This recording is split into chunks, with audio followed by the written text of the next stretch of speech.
So, very good evening to all participants. Am I audible? Yes, ma'am, you are audible. Yeah, thank you, sir. Very good evening to all participants and engineer Sanjay Mehta, sir, the speaker of the fifth session of AICTE sponsored ATAL FDP on AI powered urban futures advancing sustainability in smart cities. It is an honor to introduce Mr. Sanjay Mehta, a distinguished civil engineer, architect, and Vastu consultant with, our, with over 27 years of expertise. A graduate in civil engineering from the Engineering College Kota in 1996, Mr. Mehta is the founder of Sanjay Mehta and Associates, established in 1997. His firm has successfully completed over 10,000 architectural and civil engineering projects across India and abroad, including residential, commercial, and institutional buildings, temples, and luxury hotels. Mr. Mehta's work integrates traditional Indian principles with modern architecture, evident in notable projects like Ajit Bhavan Palace, Ved Vidyalaya, Nagore, Mihir Gad, and various heritage hotels in Rajasthan. Esteemed clients such as Maruti Suzuki, ONGC, Hero Motor Corporation, and Tata Motors testify to his innovative and client centric approach. An approved valuer for major financial institution, Mr. Mehta has also contributed significantly to valuations, estimations, and restoration projects, ensuring societal and environmental harmony in his designs. With his vast experience and dedication to excellence, Mr. Mehta exemplifies a blend of technical expertise and creative vision. We are privileged to have him with us today to share his valuable insights. So, very warm welcome, Sanjay Mehta, sir, to in this session. Sir, mic over to you. Thank you, ma'am. Good evening. A very good evening, Can sir. very good evening. Being the co-coordinator of the FDP, I would like to take the privilege to introduce a little bit more about Sanjay Mehta, sir.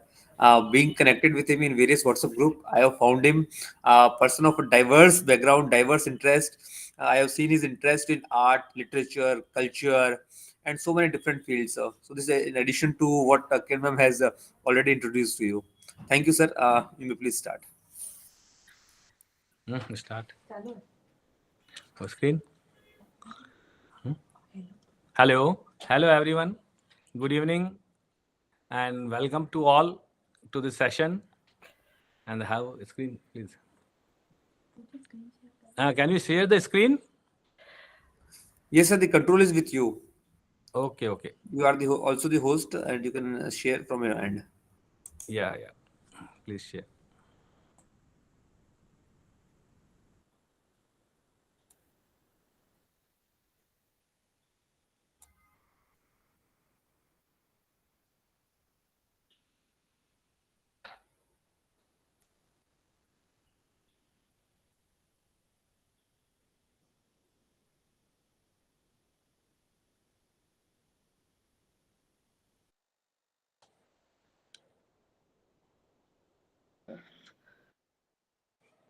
Puto, is my screen visible? My screen is visible to you? Yes, sir.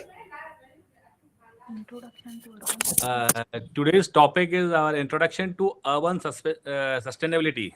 Okay. Can you start the session? Yes, sir. Yes, sir. We can start. Uh, uh, I again welcome and happy new year, everyone. As we step into this new year, let's carry with us the hope for global harmony and the peace. May the year 2025 lead us towards a world where understanding, compassion, and unity prevail. Here is to a year filled with joy, health, and progress toward a peaceful and prosperous world. As our subject is just like a sustainability, this is urban sustainability. Then this is question arises sometimes in which city we can get peace. Do you get peace? It may be the Washington City, in the New York City, or in somewhere else. But I can get it peace in the simplicity. That is the basic fundamental of the life. And how we can proceed with the sustainability. Now we can proceed as a urban settlement. How introduction. The nature is pleased with the simplicity, and nature is no dummy, as the Sir Isaac Newton says. Introduction to the urban sustainability. What exactly means the urban sustainability? And later we understand the urban and the rural both. The urban sustainability refers to the practices and the policies adopted by cities to reduce their environmental impact, promote social equity, and support economic growth while maintaining a high quality of life for their citizens. The goal of urban sustainability is to create cities that are environmentally resilient, socially just, and economically viable. Are you audible to all? Yes, Yes, The sir. sir. key aspect, yeah, and the key aspects of the urban sustainability we have to understand. The key aspects are just like environmental sustainability, reducing carbon footprints, promoting renewable energy, increasing green spaces, and implementing waste management system. According that, the social sustainability ensuring equitable access to the resources, services, and the opportunity, promoting social cohesion and addressing poverty and inequality. As it is the key aspects, the economic sustainability, encouraging sustainable economic growth, creating jobs, and promoting local entrepreneurship and innovations. In the infrastructure and the transportation, designing efficient, safe, and sustainable transportation system, and investing in green infrastructure such as parks and green roofs. Governance and the community engagement, foster participatory governance, engaging citizens in decisions making processes, and promoting education awareness about sustainable issues. Slightly and slightly, we are know about the sustainability in the urban and the benefits. How the benefit of urban sustainability is with us. The improving public health, reduce air and water pollution, increases access to the green space, and enhance quality of life. Economic benefits is just like increasing property values, reduce energy consumption, and create of new job opportunities. Enhance resilience, better preparedness for natural disaster, climate changes, and economic shocks. Social cohesion is strengthening community bonds, reduce inequality, and improved social services. Challenges and opportunities in the urban sustainability is what exactly the rapid urbanizations. Nowadays, as we see the rapid urbanization in the work and managing the impact of this rapid urbanization, including housing, infrastructure, and service demands, and climate changes, addressing the challenges of climate change, including rising temperatures, extreme weather events, and the sea level rise, including growth, ensuring that urban development benefits all citizens, including the poor, all the vulnerable. Technological innovation is there, leveraging technologies like Internet of Things, artificial intelligence, and the data analytics to create more efficient, sustainability, and resilient cities. What are the four pillars of the sustainability? Basically, the environment, economy, society, and institutions governance. Capacity for achieving sustainable development must be built on the valuing environment, improving on environmental aspect resources, optimizing land, minimize land use change, sustainable agriculture, rationalizing food, minimizing use of material and generate waste, promoting biodiversity, promoting biodiversity in economic services and leverages social economic aspects, improving social and economic status, minimizing consumption, management of human consumptions. How they are the urbanization issues there. The situation on the ground in our city is very grim. This water supply, we can't get after the independence of 77 years after the, still the many villages they have no proper water supplies, severages, affordable housings, public transportation, even the storm water drains, private transportation, solid waste, and open spaces. We only get only the 105 LCD supplied is needed, and we got minimum of the water supplies there. There is no road and comfortable in the public transportations. As it is the challenges in cities of India as the world economic forms, we can give the governances, the institutional capacity, limited autonomy, lack of financial independence. Then healthcare is also matters, availability, affordability, and little focus on the preventive health wellness. Then education, enrollment and retention, quality of education and the skill gap, infrastructure and the funding for the research. The built environment also affects the affordability of houses, informal dwellings, urban sprawls.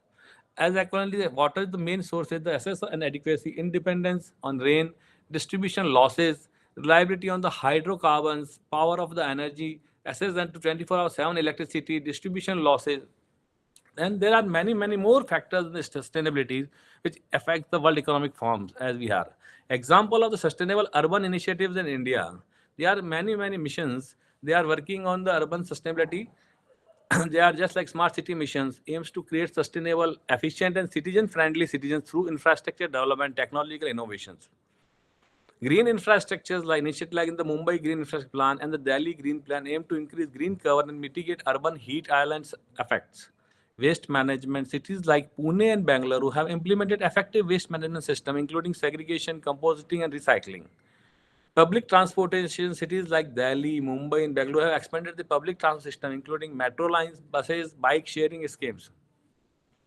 As the hierarchy of the human settlements, as we started with the isolated dwellings, just like college, just like in the जंगल फैलते हैं और शहर सिकुड़ते हैं. They are just like isolated dwelling to we go for the hamlets, village, small town, and the large town, and the city, and the sprawl of the urban areas, the conurbations. That increases the size of the settlement, the higher population, the more services, decreases in the frequency also. This created the world economy, the gross domestic production while country-wise. If we see the GDP and the data, that our sharing in this India is a $2.88 trillion, 3.28%, in compared to the United States, Japan, and many things. As just like in the world population record, this is basically the main fundamental urban sustainability based on the many factors. One is the one the populations, and the 8.6 billion in the 2024 we are the populations, and the more and more in the 2030s we are going to be the 15 to 30 billion peoples. Just like the most populated cities, they are just like Delhi, Mumbai, and they are in the world on records, which is the highest populated area, 33 CR, and that's 22 CR approx. Global contrast of the cities. As the cities today occupy approximately only 2% of the total land, however, but what they discharge, they give 70% economy of the society GDP, but even they discharge 60% global energy consumptions also, and the 70% of greenhouse gas emissions, and 70% of global waste. How the Indian urbanization is working in sustainability?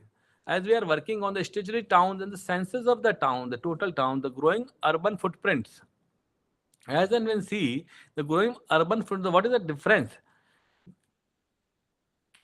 All the rural and the migrations that create the urban footprint growing and growing and growing up, and that is very sources how the structure is defending the spreading out the shifting urban population and urban management challenges in the class 1 cities and the towns and cities of the all sizes. As the boundary expanded expansions, you just see the graph. There is a rural urban migration is there is 19 to 22 1% as and when the years expanding, and now is going to be the 13.33% in the metro cities. As the urban Indian heavyweights, they are just like Mumbai is 18.4 development patches contain metros. Ultimately, the metros जो है that works. उसके ऊपर सारा pressure है. The Mumbai and Delhi is 16.3 million.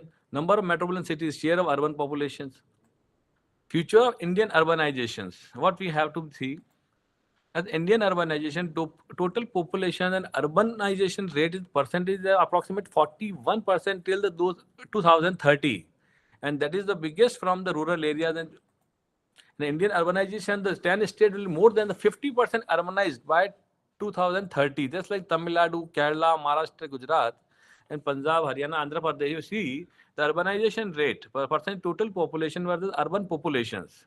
Goa and Mizoram are already 50% urbanized.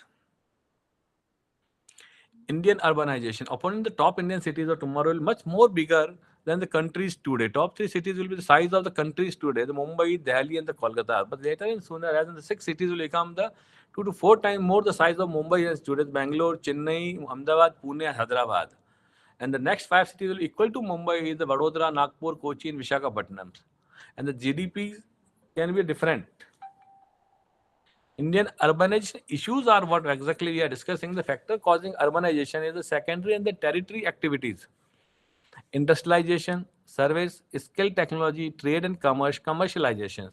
Higher urban productivity, more better various opportunities of gainful employment,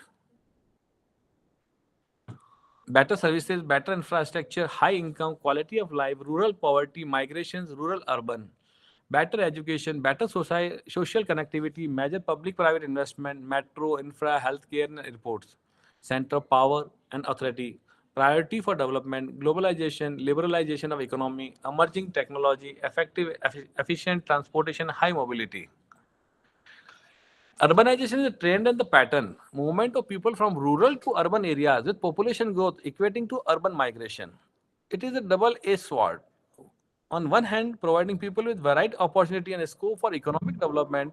On the other, exposes community to new threats. Unplanned urban growth is associated with environmental degradation, population demand that go beyond the environmental services capacity, such as drinking water, sanitation, and the waste disposal and treatment. That urbanization trends and patterns, that is the people moving from urban areas, people growth equating urban migrations. These are the biggest threat to India, the rural to urban area with population growth. However, we have discussed later the ruralization. Despite district's advantage, urban centers poor managed and governed. Failure to meet challenges of urban dynamism, haphazard and unplanned pattern of development, enormous growth of slums, poor quality of life, failure to meet basic needs, shelter, services, land, water, and sanitation. Population, poverty, and the pollution and traffic have emerged as the great threat and challenges to Indian cities. Indian urbanization, right called the urbanization of population, urbanization of poverty, and urbanization of pollution. Urbanization issues, the city profoundly alert the quality of life, impact local and the global environment, consume 70% energy, generate 70% carbon footprints.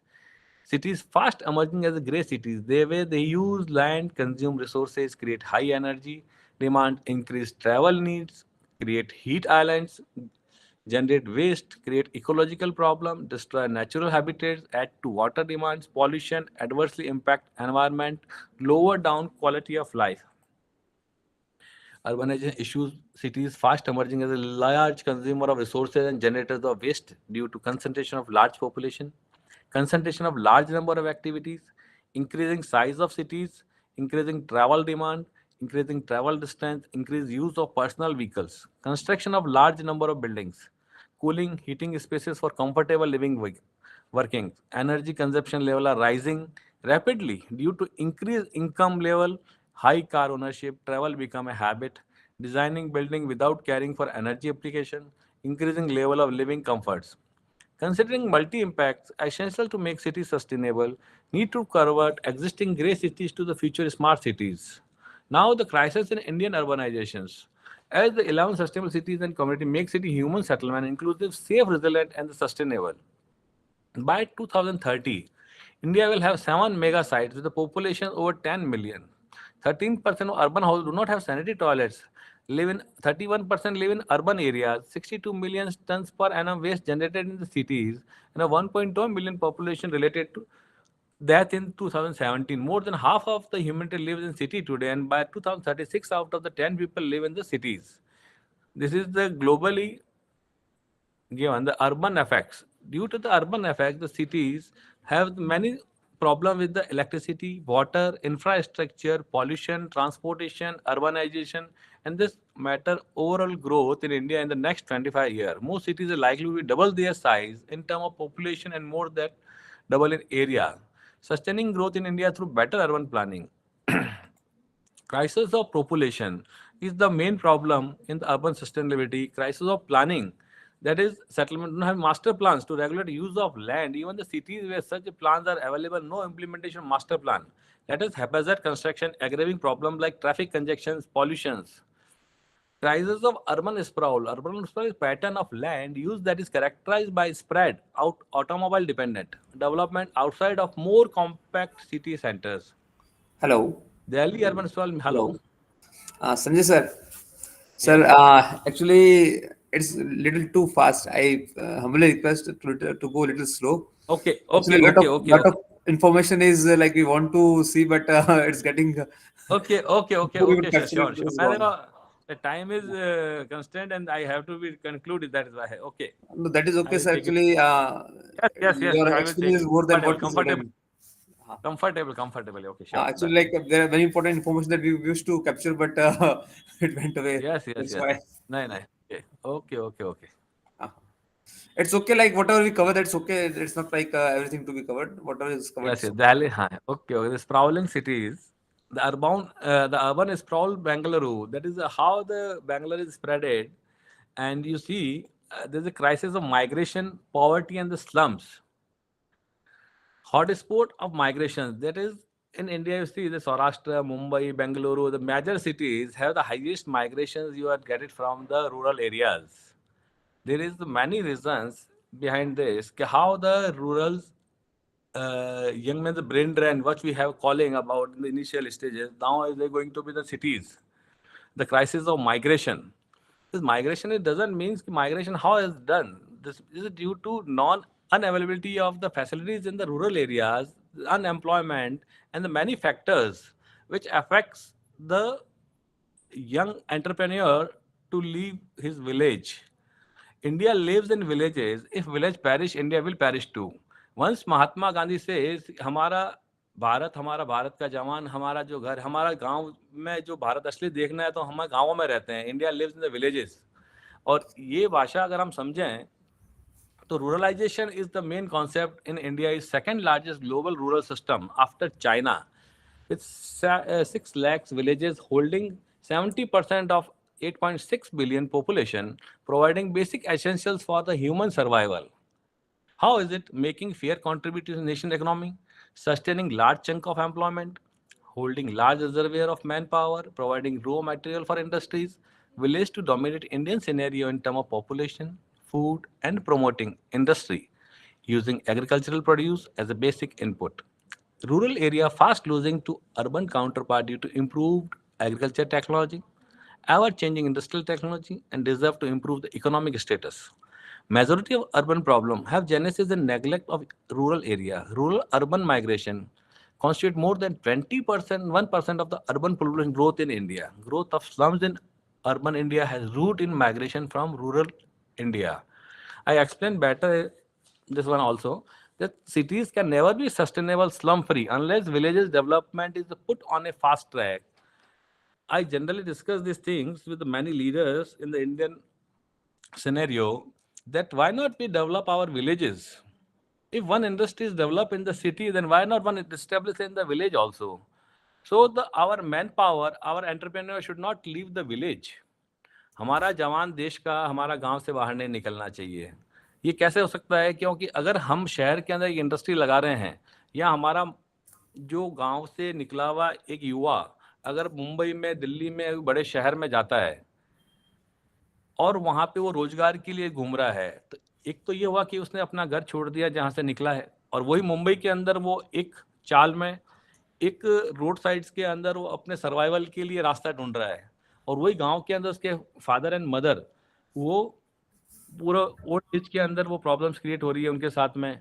गांव के अंदर agriculture belt की finishing हो रही है, उसके वहां में गांव के अंदर खाली हो रहा है. तो ये सब कुछ करते करते अगर आप देखते हैं तो गांव के अंदर कोई फैसिलिटी नहीं होने के कारण, एम्प्लॉयमेंट नहीं होने के कारण ही have to migrate to cities, urban but sir, areas. आज के टाइम के अंदर तो जैसे मैं मेरा बताऊं और मैंने काफी लोगों से बात भी की है, तो बहुत से लोगों को सपना है कि वापस गांव में जाके बसना है अपने, क्योंकि जो लाइफ वहाँ है वो लाइफ यस, शहरों में नहीं है. तो कहीं ना कहीं शायद यस. रिवर्स माइग्रेशन की का थॉट भी है. एक्चुअली लोगों एक्चुअली माइंड में आना स्टार्ट हो गया है, भले वो ग्राउंड पे रियलिटी नहीं बन पाया वो अभी. पर अब इसके लिए माइग्रेशन के लिए अगर आपको रिवर्स माइग्रेशन करना है तो हमें क्या करना पड़ेगा? हमें चाइना वाली पॉलिसीज भी अपनानी पड़ेगी. चाइना ने अब क्या किया कि उन्होंने सस्टेनेबल करने के लिए द फील्ड स्पेशलाइज कि अगर आपका इलेक्ट्रॉनिक हब है तो उन्होंने इलेक्ट्रिक क्रिएट किया, उन्होंने सैनिटरी प्लम्बिंग किया, सैनिटरी किया, वुडन किया और अलग अलग एरियाज में, गाँवों में, विलेजेस में इंडस्ट्रीज को डेवलप किया. और इंडस्ट्रीज को डेवलप करने के बाद में तो उसने लोकल जो वहाँ के विलेजर्स हैं उनको एजुकेट किया, ग्रेजुएट किया और उसके साथ साथ में उनको सुपरवाइजर, अलग अलग जो उनका जो स्टाइल ऑफ वर्किंग है उनको वहाँ उन्होंने डेवलप किया. गांव के अंदर ही आपको वहाँ रहना है और वहीं पे वर्किंग करनी है इंडस्ट्रीज के अंदर. जो इंडस्ट्री सिटी में लगी हुई है, शहर में लगी हुई है, उसको आपने ऑल बेनिफिट्स दिए, भले इनकम टैक्स का दिया हो या भले आप टैक्सेशन का दिया हो या और भी डेवलपमेंट्स के लिए जो उन्हें रिक्वायरमेंट थी वो दिया आपने. और उनको जब डेवलपमेंट करके वहाँ पे आपने दे दिया तो वहाँ पे सहमी विजिलेंस के अंदर डेवलपमेंट शुरू हो गया. देन ये have to only earn bread and butter. आपको खाली अपना खाना खरीद के लाना है, medical free, education free and everything is free for them. जिसमें भी hard work is work by the man and the women है. सारा फ्रंट देख के जो भी marketing they are doing like that. तो इससे क्या हो गया कि गाँवों में खुशहाली आ गई, वहीं पे आपका सिस्टम हो गई, सिटी के अंदर, शहरों के अंदर, वहाँ पे आपका पॉल्यूशन और जो दूसरी जो लोड्स हैं वो सब खत्म हो गए आपके, और ना तो और शहर खाली होने शुरू हो गए। तो इससे गाँव के अंदर युवा जो है वापस वहाँ से बाहर निकला, एंटरप्रेन्योरशिप स्किल्स डेवलप हो गई। मैम ने जैसे बताया कि हम लोग वैल्यूशंस करते हैं, ये करते हैं। अब वैल्यूशंस करना इज ईजी है, पर वैल्यूशन के साथ में क्या चीज़ है कि as and when I move to the villages, मैं अर्ली मॉर्निंग निकल जाता हूँ आसपास के विलेजेस के अंदर, और एंटरप्रेन्योर, यंग एंटरप्रेन्योर जब बैंक से लोनिंग लेता है और लोनिंग लेने के बाद में वहाँ इंडस्ट्रियल फैक्ट्रीज डेवलप करता है, और डेवलप करने के लिए वहाँ पे अपने इंफ्रास्ट्रक्चर को डेवलप करने के बाद में आप उनके चेहरे की हंसी और चेहरे का उसका जो मुस्कान और चेहरे के ऊपर जो खुद का जो आत्मस्वाभिमान है, वो जब आप देखते हैं तो उसका एक अलग ही मजा आता है कि हमारा देश आज भी गाँवों में बसता है, और वहाँ का जो युवा अगर बढ़ता है तो भारत बढ़ता है इसके अंदर। तो ये चीज़ है। तो इसीलिए महात्मा गांधी ने यही कहा था कि हमारा देश जो है, अगर देखना है तो विलेजेस में जाएं, गाँव में जाएं। Stated role of village in context of national development. हम आगे बढ़ते हैं। Rural settlement hold key to sustainability, reduce carbon, ecological footprint because of their small size, less population, compact development. और इसी तरह से हमारे जो गाँव में बहुत सी जगहों पे ऐसे डेवलपमेंट्स हुए हैं, कोई ग्रेनाइट हब बना है, कोई सोजत जैसे मेहंदी का हब बना है। तो as it is India wide अलग अलग स्पेशलाइज जब जॉब्स हुए हैं, तो वहाँ पे बहुत सारा इनके हिसाब का डेवलपमेंट हुआ है। लोअर ट्रांसपोर्टेशन नीड्स पड़ती है, और आज भी बेसिक इंफ्रास्ट्रक्चर्स के लिए विलेजेस के अंदर बहुत से टाइम लग जाते हैं। वहाँ पे पहले मोटरसाइकिल से जाना है तो ट्रिपल सवारी बन के जो आ रहा है जोधपुर में, उसका आप चालान कर रहे हैं, पर उसके बाद मजबूरी है, दूसरा कोई रास्ता नहीं है उस गाँव के आदमी के पास कि मैं कैसे जोधपुर तक पहुँच रहा हूँ। मैं जैसे भी कहीं भी सिटी से, मैं अब विलेज से अगर सिटी में पहुँच रहा हूँ वहाँ पे, Right, true, sir. लेकिन using True. natural resources, need for development of villages by creating synergies between urban and rural settlements, connecting villages with adjoining urban settlements, developing large villages as growth centers, urban amenities, adopting a cluster approach. Urban villages planned and developed as an integral part of cities were located. Ruralization. Considering large number, India must prioritize rural development for reducing migration, rationalizing urbanization, reducing global warming.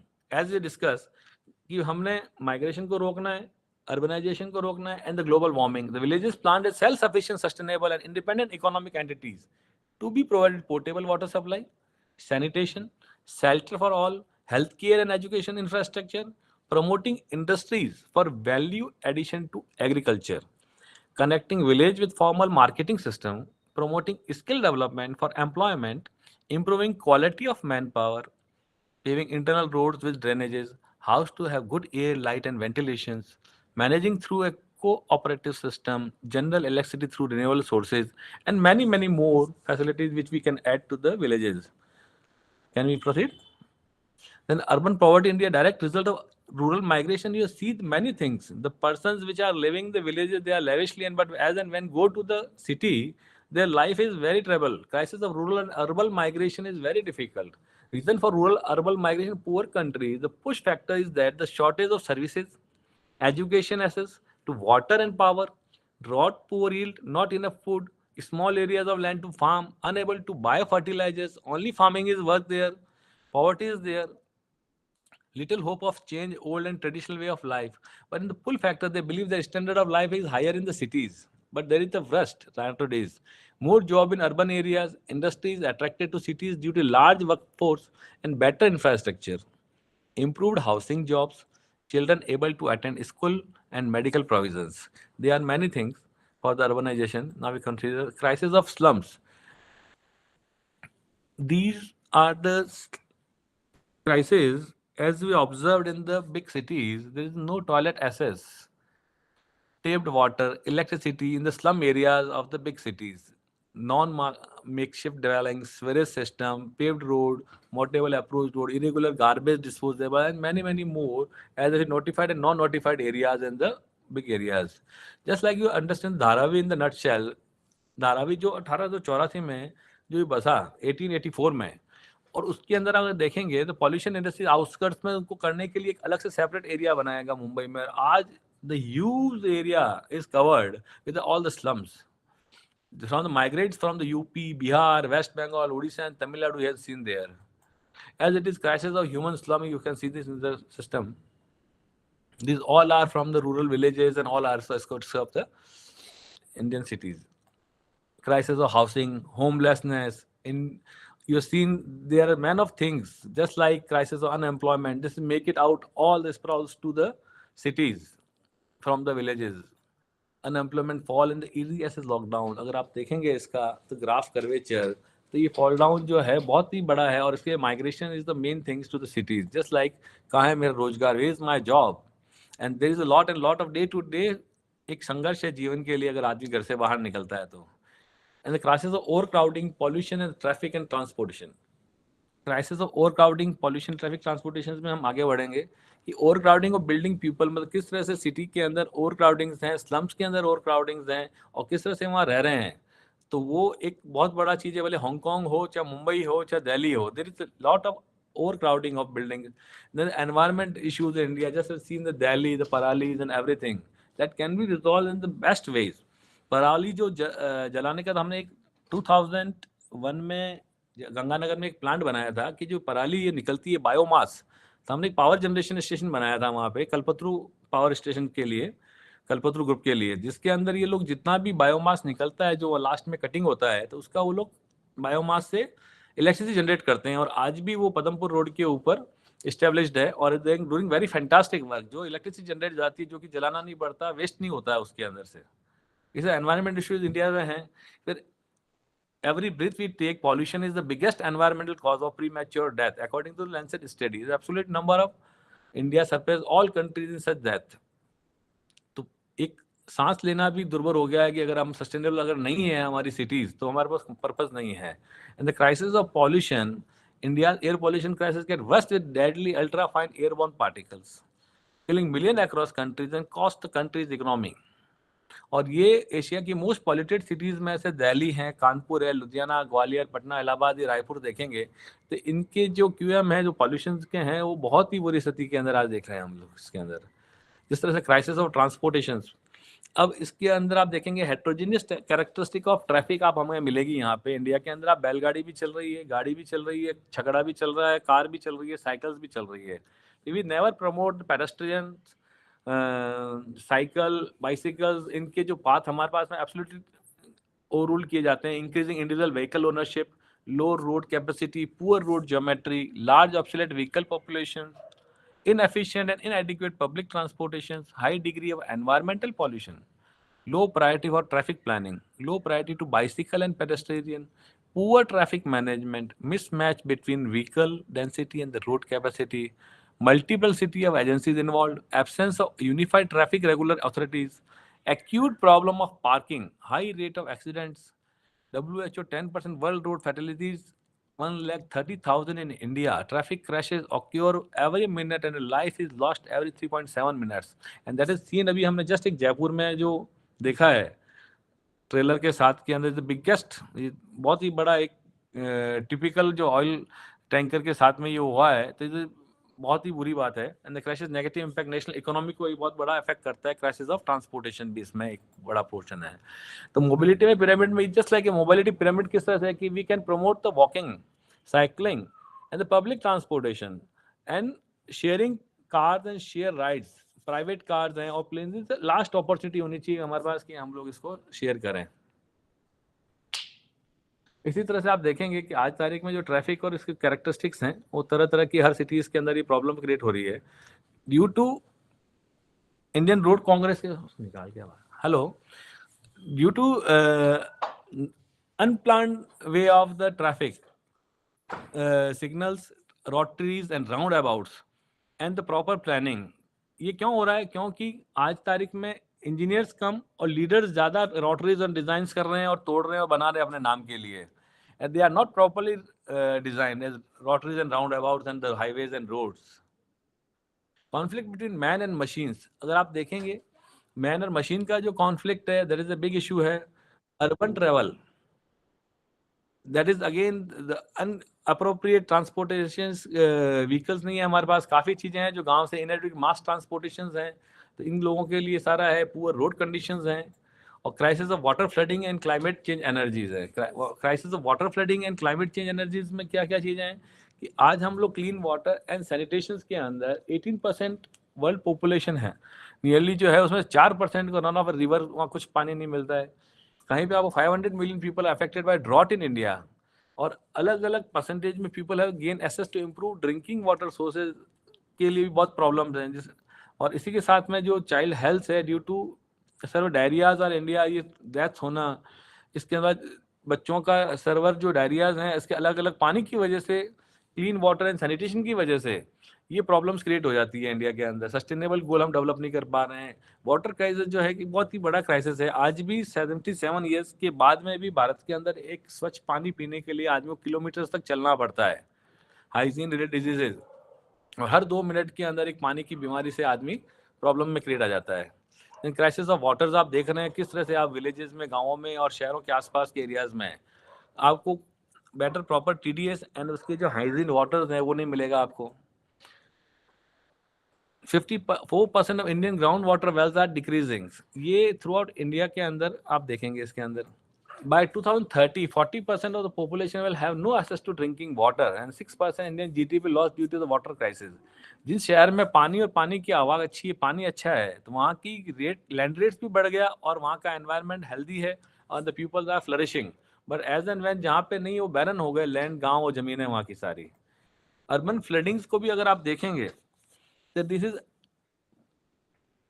Not properly designed cities या उनका जो layout है, अगर engineers ने अगर proper नहीं किया है और एंक्रोचमेंट्स कर दिए हैं, तो अर्बन फ्लडिंग्स आपको रेगुलर वॉच में आएगी। जो एक सिनेरियो है कि पानी का फ्लो के अगेंस्ट में जाके लोगों ने बिल्डिंग्स बना ली है, ये जनरली हैवॉक क्रिएट्स करती है सिटी के अंदर and that create problem every year in the rainy seasons. इसी तरह से crisis of climatic changes is the big issues in nowadays. Carbon dioxide change हो रहा है, आइस शीट चेंज हो रही है, फॉसिल फ्यूल्स चेंज हो रहा है, ग्लोबल टेम्परेचर चेंज हो रहा है, आर्कटिक आइस डिजाइन हो रही है, सी लेवल्स बढ़ रहा है, नंबर ऑफ डोम्स के अंदर साथ में हमारे पास प्रॉब्लम्स में क्रिएट हो रही है। इसके बाद क्लाइमेट चेंजेस के साथ में climate refugees are develop due to the environment, temperature and everything is there. Crisis of power energies, आज तारीख में we have no 24 hours 7 days electricity. This is still problems in the all villages areas and the rural areas and even the cities. There are few cities which have the energy 24 hours 7 days, but still there is a problem in India for the sustainability in the urban areas. Crisis of waste, this is the waste generated in the India and the world is 4.14% million ton garbage generally daily in India. All India and metro figures as on February, sources is pollution control board, जिससे ये आप देखेंगे कि 4.7 million ton garbage generated daily, but 6 million ton expect to generated daily by 2025। What is mess? Total municipal solid waste generated in India daily only 1,77,645 TDP or 83%. What is generated is collected. Only 33,000 TDP and 29% of MSW collected is treated. Now, still, it is a problem of the crisis of waste dump. Top 5 cities in India which is generating the highest municipal waste, that is Delhi, Mumbai, Chennai, Hyderabad and the Kolkata. अब इसमें भी आप देखेंगे कि जितना cities के अंदर जहाँ पे अवेयरनेस डेवलप हुई है, वहाँ पे आज भी इस वेस्ट डंप से they create multi multi multi millions, जिसके अंदर आप इसको एग्रीकल्चर के लिए, इंडस्ट्रीज के लिए, तरह तरह के आपने इसके लिए जो आप खाद बना सकते हैं, आपके प्रोडक्ट्स बन सकते हैं और ये आज भी सेलेबल होती है वहाँ पे। Municipal solid waste management is the biggest. Bottom 10 states के भी मैंने डाटा लिए हैं, इसके अंदर 10 टॉप स्टेट्स के भी हैं, दे आर जो वर्किंग वेरी वेल, जिसके अंदर Arunachal, Dadra, Bihar, Pondicherry, Mizoram, they are the bottom sides and Chhattisgarh, Sikkim, Goa, Meghalaya, Tripura, Delhi, Manipur and Kerala, Maharashtra. They are just see how the wastage is there and the people are screaming with this. Crisis of heat island, exclusion, disaster and land and safety. Crisis of heat islands. As the global warming is there, the temperature increases, heat from the road surfaces, sunlight, temperature increases from the building surfaces, from the anthropotic heat, air conditioners, vaporization, heat of vaporization. There are many other factors affecting the urban sustainability, which is the heat islands. There are crises of heat islands in the rural area. You see the temperature is lower side, and the suburban residential area, commercial, downtown, urban residentials. And just as a flow chart कि हम rural area से urban areas में आते हैं तो किस तरह से टेम्परेचर का डिफरेंस आपको वहां पे मिलेगा। क्राइसिस ऑफ एक्सक्लूजन, हम लोग देखते हैं रोड साइड्स के अंदर और गांवों से माइग्रेशन और होमलेस पीपल जो रोड साइड्स के अंदर ही डेवलप हो जाते हैं, तो ये भी एक अर्बन सस्टेनेबिलिटी के अंदर ऑब्स्टिकल्स है कि इनको भी अपनी जगह और अपनी जगह पे इनको गाइड मिलना चाहिए। As it is the crisis of natural disasters, they are part of it. अगर ये प्रॉब्लम आती है तो अर्बन सस्टेनेबिलिटी को अफेक्ट होता है। नेचुरल डिजास्टर्स के अंदर अर्थक्वेक भी हो सकता है, आपका फ्लडिंग्स भी हो सकता है, कोरोना वायरस आउटब्रेक भी था पैंडेमिक के time. Then you have to sustain in all the time कि अर्बन सस्टेनेबिलिटी के अंदर आपके पास सभी की चीजें होनी चाहिए। अगर हम कोरोना वायरस आउटब्रेक में देखते हैं तो जो अफेक्ट सिटीज के अंदर आया है वही विलेजेस के अंदर बहुत कम आया है कोरोना वायरस का।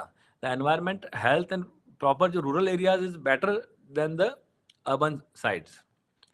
Crisis of land. In India, urban land cover is growing. Growth of urban land cover in India is the fastest in the world among major nations.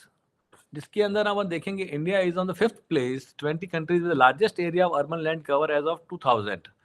और इसके साथ साथ के अंदर crisis land quality and quantity भी हमारे यहाँ पे इंडिया में वेरी करती है। The problem due to land degradation, soil pollution, land pollution lead to the loss of 24 billion tons of top soil every year. Problem due to land degradation, डिसर्टिफिकेशन, edification, इस कारण से हमारी जो लैंड क्वालिटी है उस कारण से भी हमारे काफ़ी एरियाज जो है बैरन रह जाते हैं और उसमें काम नहीं कर पाते, क्योंकि we are based on the rain many portion of the India still today. Crisis of biodiversity, deforestation, and open spaces also is one of the part of it. Just like in Indian biodiversity, there are different species which are habitats. They are also part and part of it. Just like species of birds, butterflies, mammals, snakes, cats, and the flowers and the trees. They all are the biodiversity which is living with the human body. The crisis of deforestation, human encroachments, lodging forestry, global warming, loss of biodiversity, food insecurity, loss of natural resources. There are many factors which affect the urban sustainability. Global tree counts. As every per person, the global tree is just like 400 trees for every person. Still, in Australia, you see there is comparative study. In India, only 28 trees for one person. So we have to consider for this urban sustainability the how we can grow the green belts and green things. City gossiping for the breath. The things which you are seeing in scenario present, 9 square meter of open space per person. And gasping of breath in just like Delhi and Mumbai, you see the only the percentage square meter per 0.99, and the 9 is required, and the 2 and 4, the London is 34. Next, you see the crisis of abandoned building also affects the urban sustainability. That creates different problems. Building as a consumer of the resources, built environment impact environment and consumption of resources. किस तरह से एक नया building जब हम बनाते हैं तो वो किस तरह से रिसोर्सेज के लिए काम करता है। The fresh water withdrawals, would harvested, consumption of raw material, global energy consumptions, CO2 emissions, municipal solid waste, ozone depleted, and the resident having sick building syndromes. There are many factors which affects as and when the building is not in the proper way, they're not sustainable. तो ये बहुत सी problems create हो जाती हैं इन buildings के अंदर। And 70% of global warming is outcome of the building and the transportation. इनकी industries आज की तारीख में अगर हम देख रहे हैं तो अनसस्टेनेबल जो आपका मटेरियल्स है 90% वही लग रहा है। कैसे लग रहा है कि आप देखेंगे PVC, प्लास्टिक्स और अलग अलग तरह की शीट जो आ रही है, they are highly inflammable, they have the radiations, they are just coming up, the supply company, this is 100% termite proof, termite resistant तो होता था, termite proof भी आने लग गया कि आपने कितना केमिकल डाला होगा इसके अंदर to make it the termite proof। और रात को जब आप सोते हैं तो इटालियन मार्बल हो, चाहे भले आपका प्लाईबोर्ड्स हो, चाहे भले आपकी ACP शीट्स हैं, they all are vulnerable to the human body. और इनकी जब रेडिएशंस और इनके जो फ्यूम्स और इनके इफेक्ट्स हैं वो आपको डेवलप करता है और किस तरह से एक अर्बन सस्टेनेबिलिटी को अफेक्ट करता है, ओवरऑल साइकिल को अफेक्ट कर देता है। हम अगर देखें कि जो सेवरल ईयर्स के साथ के अंदर हमारा जो एक सिस्टम चेंज हुआ है, बेसिक जो आप बोलते हैं ना, रोटी, कपड़ा और मकान, food, clothes and the house, हमने हमारा फूडिंग सिस्टम को चेंज किया, ट्रेडिशनल को, हमने हमारे सस्टेनेबल क्लोथ्स को चेंज किया, सस्टेनेबल हाउसेस को चेंज किया। हमारे जो पूर्वज थे या आज प्रेजेंट्स के अंदर भी अगर आप देखेंगे the people they are living in the desert, maybe in the Rajasthan desert, it may be the Kalahari desert, African desert, Australian desert and Saudi Arabia desert. They have the same clothing, the loose clothes. एकदम उनके पास कपड़े जो हैं बिल्कुल आपको Indian sustainable मिलेंगे उसी environment में, भले वो मिले नहीं हो एक दूसरे से दुनिया में कभी भी। उनकी खान पान के जो फर्क आ सकता है, पर उनका जो पहनावा वो एक जैसा है, उनका रहना भी एक जैसा है, उनके हाउस भी जो सस्टेनेबल हैं, उनकी लोकल एनवायरनमेंट और उसी के अकॉर्डिंगली उनका जो है ट्रॉपिकल रीजन्स के अकॉर्डिंगली उनके रहवास भी उनके हिसाब से ही हैं। तो अगर आप ये देखेंगे 3 सीजन में इसको हमने इसको रिलेट किया है कि हम लोग आज की तारीख में हम लोग फास्ट फूड्स की तरफ जा रहे हैं, और वही ट्रेडिशनल वे के अंदर हम देखते हैं तो उसके अंदर हमारे जो पूर्वज थे कि वो किस तरह से वो लोकल हैबिटेट में फूड खाते थे, इसी तरह क्लोथ्स पहनते थे, उसी तरह से हाउसेस करते थे। Now I can consider the biggest threat is the role of electro pollutions. That's a new threat. ये आज भी एक सस्टेनेबल अर्बन सिटी के लिए एक बहुत बड़ा थ्रेट है। दैट इज जो आदमी को दिखता नहीं है, हमें फ्लडिंग दिखती है, अर्थक्वेक दिखता है, सस्टेनेबिलिटी दिखती है, आज तारीख में पॉल्यूशन दिखता है, सब कुछ दिखता है, पर role of electro pollution, the new threat which is the biggest as and when seen in our the mobiles, the antenna access point and the antenna cell phones. Wireless radiation carry message for out deserts, which can be interpreted as a warning signal by human cellular systems. ये जो electromagnetic signals हैं, how they affect the body scanners, cell phone radiations and the baggage scanners, they are also the part and part of the urban sustainability. ये किस तरह से affect करते हैं? Electro pollution is the biggest threat in the our next level. किस तरह से हमारी प्रॉक्सिमिटी हाई टेंशन लाइंस हैं, हेल्थ हैजार्ड्स हैं, ये बिल्डिंग के साथ साथ के अंदर ये अर्बन सस्टेनेबिलिटी को भी डिफेक्ट करेगा। जिस तरह से toxicity built up in the body that stay unchecked और मिसडायग्नोज्ड, जस्ट लाइक आपका एक तरह से ये है। और हम लोग देखते हैं, हम लोग मोबाइल फोन के साथ प्ले कर रहे हैं, चिल्ड्रन, छोटे बच्चे किस तरह से वो इफेक्ट्स को डेवलप कर रहे हैं, और उनकी से प्रॉब्लम्स क्या क्रिएट हो रही है। उस प्रॉब्लम्स क्या क्रिएट होती है? That is 5G radiations, alternation of heart rhythm, gene expressions, metabolism, stem cell deviations, cardiovascular diseases, DNA damage हो जाता है, मिसकैरेजेस हो जाते हैं, ओबेसिटी डायबिटीज हो जाती है, कैंसरस है, न्यूरोलॉजिकल प्रॉब्लम्स हैं, और डे टू डे के अंदर और ये बढ़ रही है, जिससे साइकोलॉजिस्ट है और बहुत सी प्रॉब्लम इसके साथ साथ में new era of disease develop हो गया है। इन 2015 2015 साइंटिस्ट जो हैं, they are alarm to the united nation world health organisation harm to human health from 5G RF radiations. Non ionising radiation अलग हैं, जिसके अंदर computer, radio, cellphone, microwave, remote control, visible lights and ultra violet, x ray, gamma rays, they are the different. One medical जैसे MRI, CT scan, they have the different wavelengths, and the non-ionizing radiation is different lines.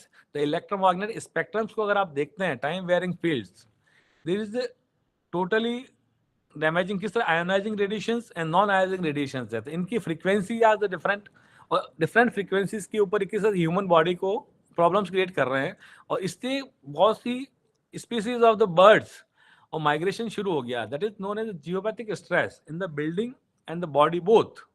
ये geopathic stress क्या चीज है? Geo और pathos, earth की suffering due to geopathic radiations. ये suffering किस तरह से कर रही है कि what is geopathic stress refer to the natural energies emanating from the earth energies, that EMF force. The word is derived from the Greek word geo mean earth and pathos mean disease. Earth diseases, prolonged exposure to geopathic stress in an imperceptible health concern. Geopathic radiations is particularly detrimental to children and the elderly. It also affect plant growth and cause highly breakdown in machines and industries also. Cobram faced by individual and organizations. ये effect से क्या होता है कि आपके घर की harmony, decrease productivity in the industries and the work environment को अफेक्ट करता है ये, और इसके साथ साथ में आपकी हेल्थ को भी प्रॉब्लम क्रिएट करेगा। They are just like an exposure to the cell phone. They are the more graphic images of the head with no exposure to the cell phone, and the thermograph image of the head after a 15-minute phone cell. Yellow and red area indicate thermal heating effect that can cause negative heat health effects. तो आप ये defect देख सकते हैं कि mobile phone use लेने और नहीं होने 15 मिनट में आपका किस तरह से आपका सिटी स्कैन डेवलप हो जाता है। और यही जो आपका टीवी टावर्स हैं या आपका जो मोबाइल टावर्स हैं, रेडिएशन जो studies at salute community tower, हम लोग काफ़ी स्पीसीज जो है आज तारीख में हम अबंडेंट कर चुके हैं, निकल चुकी है हमारे सिटी टाउन से भी। Abundant plumages, deterioration, locomotion problems, reduce survivalship and deaths. Report on possible impact of communication tower and wild life including birds and bees. तो इनके जब नेचर चेंज हो गए, माइग्रेशन शुरू हो गया। ह्यूमन ने तो चेंज किया जो किया ही, पर बर्ड्स और इन्होंने माइग्रेट करना शुरू कर दिया मोबाइल टावर उसके आसपास में से। और इससे डेवलप क्या, स्ट्रेस है, फटीग्स है, बैकएक्स है, बॉडी पेन्स है, ये डेवलपमेंट शुरू हो गया आपका इलेक्ट्रो पॉल्यूशन की वजह से। इन 1940 जर्मन साइंटिस्ट हुए थे जो ना जियोपैथिक रेडिएशंस के ऊपर बहुत काम किया, और उन्होंने ये निकाला कि किस तरह से एनर्जी एक्सेसेस होती है ह्यूमन बॉडी के अंदर, वर्टिकल अर्थ एनर्जी ग्रिड्स किस तरह से काम करती है, बायो इलेक्ट्रोमैग्नेटिक फील्ड किस तरह से काम करता है, और ये काम करते करते आपको एनर्जी एक्सेसेस के ऊपर आपको वर्क करता है। और जब ये energy axes human body system से जब शिफ्ट हो जाती है तो ह्यूमन बॉडी स्ट्रेसेस डेवलप करना शुरू कर देती है, और स्ट्रेसेस डेवलप करने से क्या होता है कि बॉडी में थकान आना, परेशानी आनी, या इंडस्ट्रीज है तो मशीन में ब्रेकडाउन आने, टूट फूट होना। और ये कारण से उसके साथ जर्मन फिजिक्स जो थे तो इन्होंने एक लोब एंटीना डिवाइस किया कि how to check this energy levels, और इन एनर्जी लेवल्स को अपनी जगह पे नहीं आती है तो ये प्रॉब्लम्स करती है जियोपैथिक एनर्जी सारी सारी। और मोस्ट हैजार्डस बिल्डिंग डिफेक्ट्स के अंदर जियोपैथिक स्ट्रेस भी हो गया आपका, टॉक्सिक बिल्डिंग मटेरियल्स हो गए, फॉल्टी डिजाइन हो जाती है, इलेक्ट्रोमैग्नेटिक रेडिएशंस हो जाते हैं। ये चार जो पोर्शंस में से जो दो लास्ट वाला है, electromagnetic radiation and the geopathic stresses, these are the part and part of the latest the vastu shastras which we are working on this, the environmental health। अब बिल्डिंग बायोलॉजी अगर आप देखते हैं तो addresses adverse health effect through toxins and around our home and work places. तो ये environmental health के अंदर क्या हो गया कि आपका आसपास का एरिया, जैसे इंडोर एयर क्वालिटी कैसी है, वाटर क्वालिटी कैसा है, रेडिएशंस कैसे हैं, हाउस होल्ड टॉक्सिन्स कैसे हैं, लाइफ स्टाइल कैसी है आपकी, cross reactions of the chemicals हैं, बिल्डिंग मटेरियल्स, फूड मेंटेनेंस जो मैंने डिस्कस किया, और उसमें अब cleaning, food storage, cosmetics, they all help in the urban sustainability. तो ये सारी एनवायरमेंटल फैक्टर्स हमारे पास काम करने चाहिए। और द ह्यूमन एनाटॉमी जो है, and that affects the expert and consultants, we are have good idea how our home are structured such as main entry, living rooms। इसके लिए वास्तु प्रिंसिपल्स आर डिफरेंट कि हमारी बॉडी, बिल्डिंग्स और layout कैसे होते थे एंशियंट टाइम्स के अंदर। अगर अपन हिस्ट्री में जाएं, हेरिटेज टाइम में जाएं, तो एक बिल्डिंग बायलॉज की एक अलग ही होती थी जो ह्यूमन बॉडी सिस्टम को और बिल्डिंग सिस्टम को दोनों का समावेश करना, how they work our human bio energies. और इसी तरह से हमारा अर्बन जो है इसके अंदर ये काम करता है। हम आगे डिस्कस करेंगे how they affect the urban sustainability and the vastu work. अब now the urban green growth and importance of cities in Asia, sustainable and intelligent technological route for waste electronic equipment is also a problem. आज की तारीख में electronic waste, electrical equipments जो है ये environmentally इनएडिक्वेट disposal हो गया है। जो इंडस्ट्रियलाइजेशन शुरू हुआ है, revolution which brought progress but positive and negative consequences सभी जगह पे होते हैं। And after the third industrial revolution with the advent of electronics later और with interconnectivity, now days the personifications, technological advances were extraordinary, the world is within everyone's reach।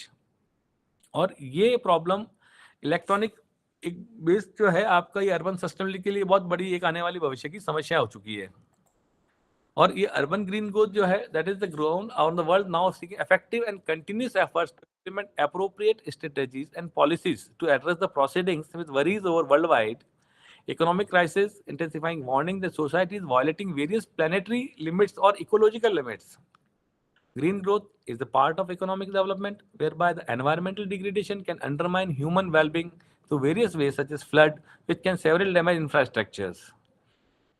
Over the year, policymakers have focused on action that facilitate green growth to cities as a mean for catalyzing renewed economic growth and balancing environmental sustainability। तो green growth interaction between economy efficiency में काम करेगा, environmental object में भी काम करेगा, and reduce negative environmental extremities. Just like in explaining the concept of green human resources management. एक green human resources management में क्या है, AMO perspectives and stakeholder theory. AMO is just like origin of green human resources के अंदर ability, motivation, opportunity theory।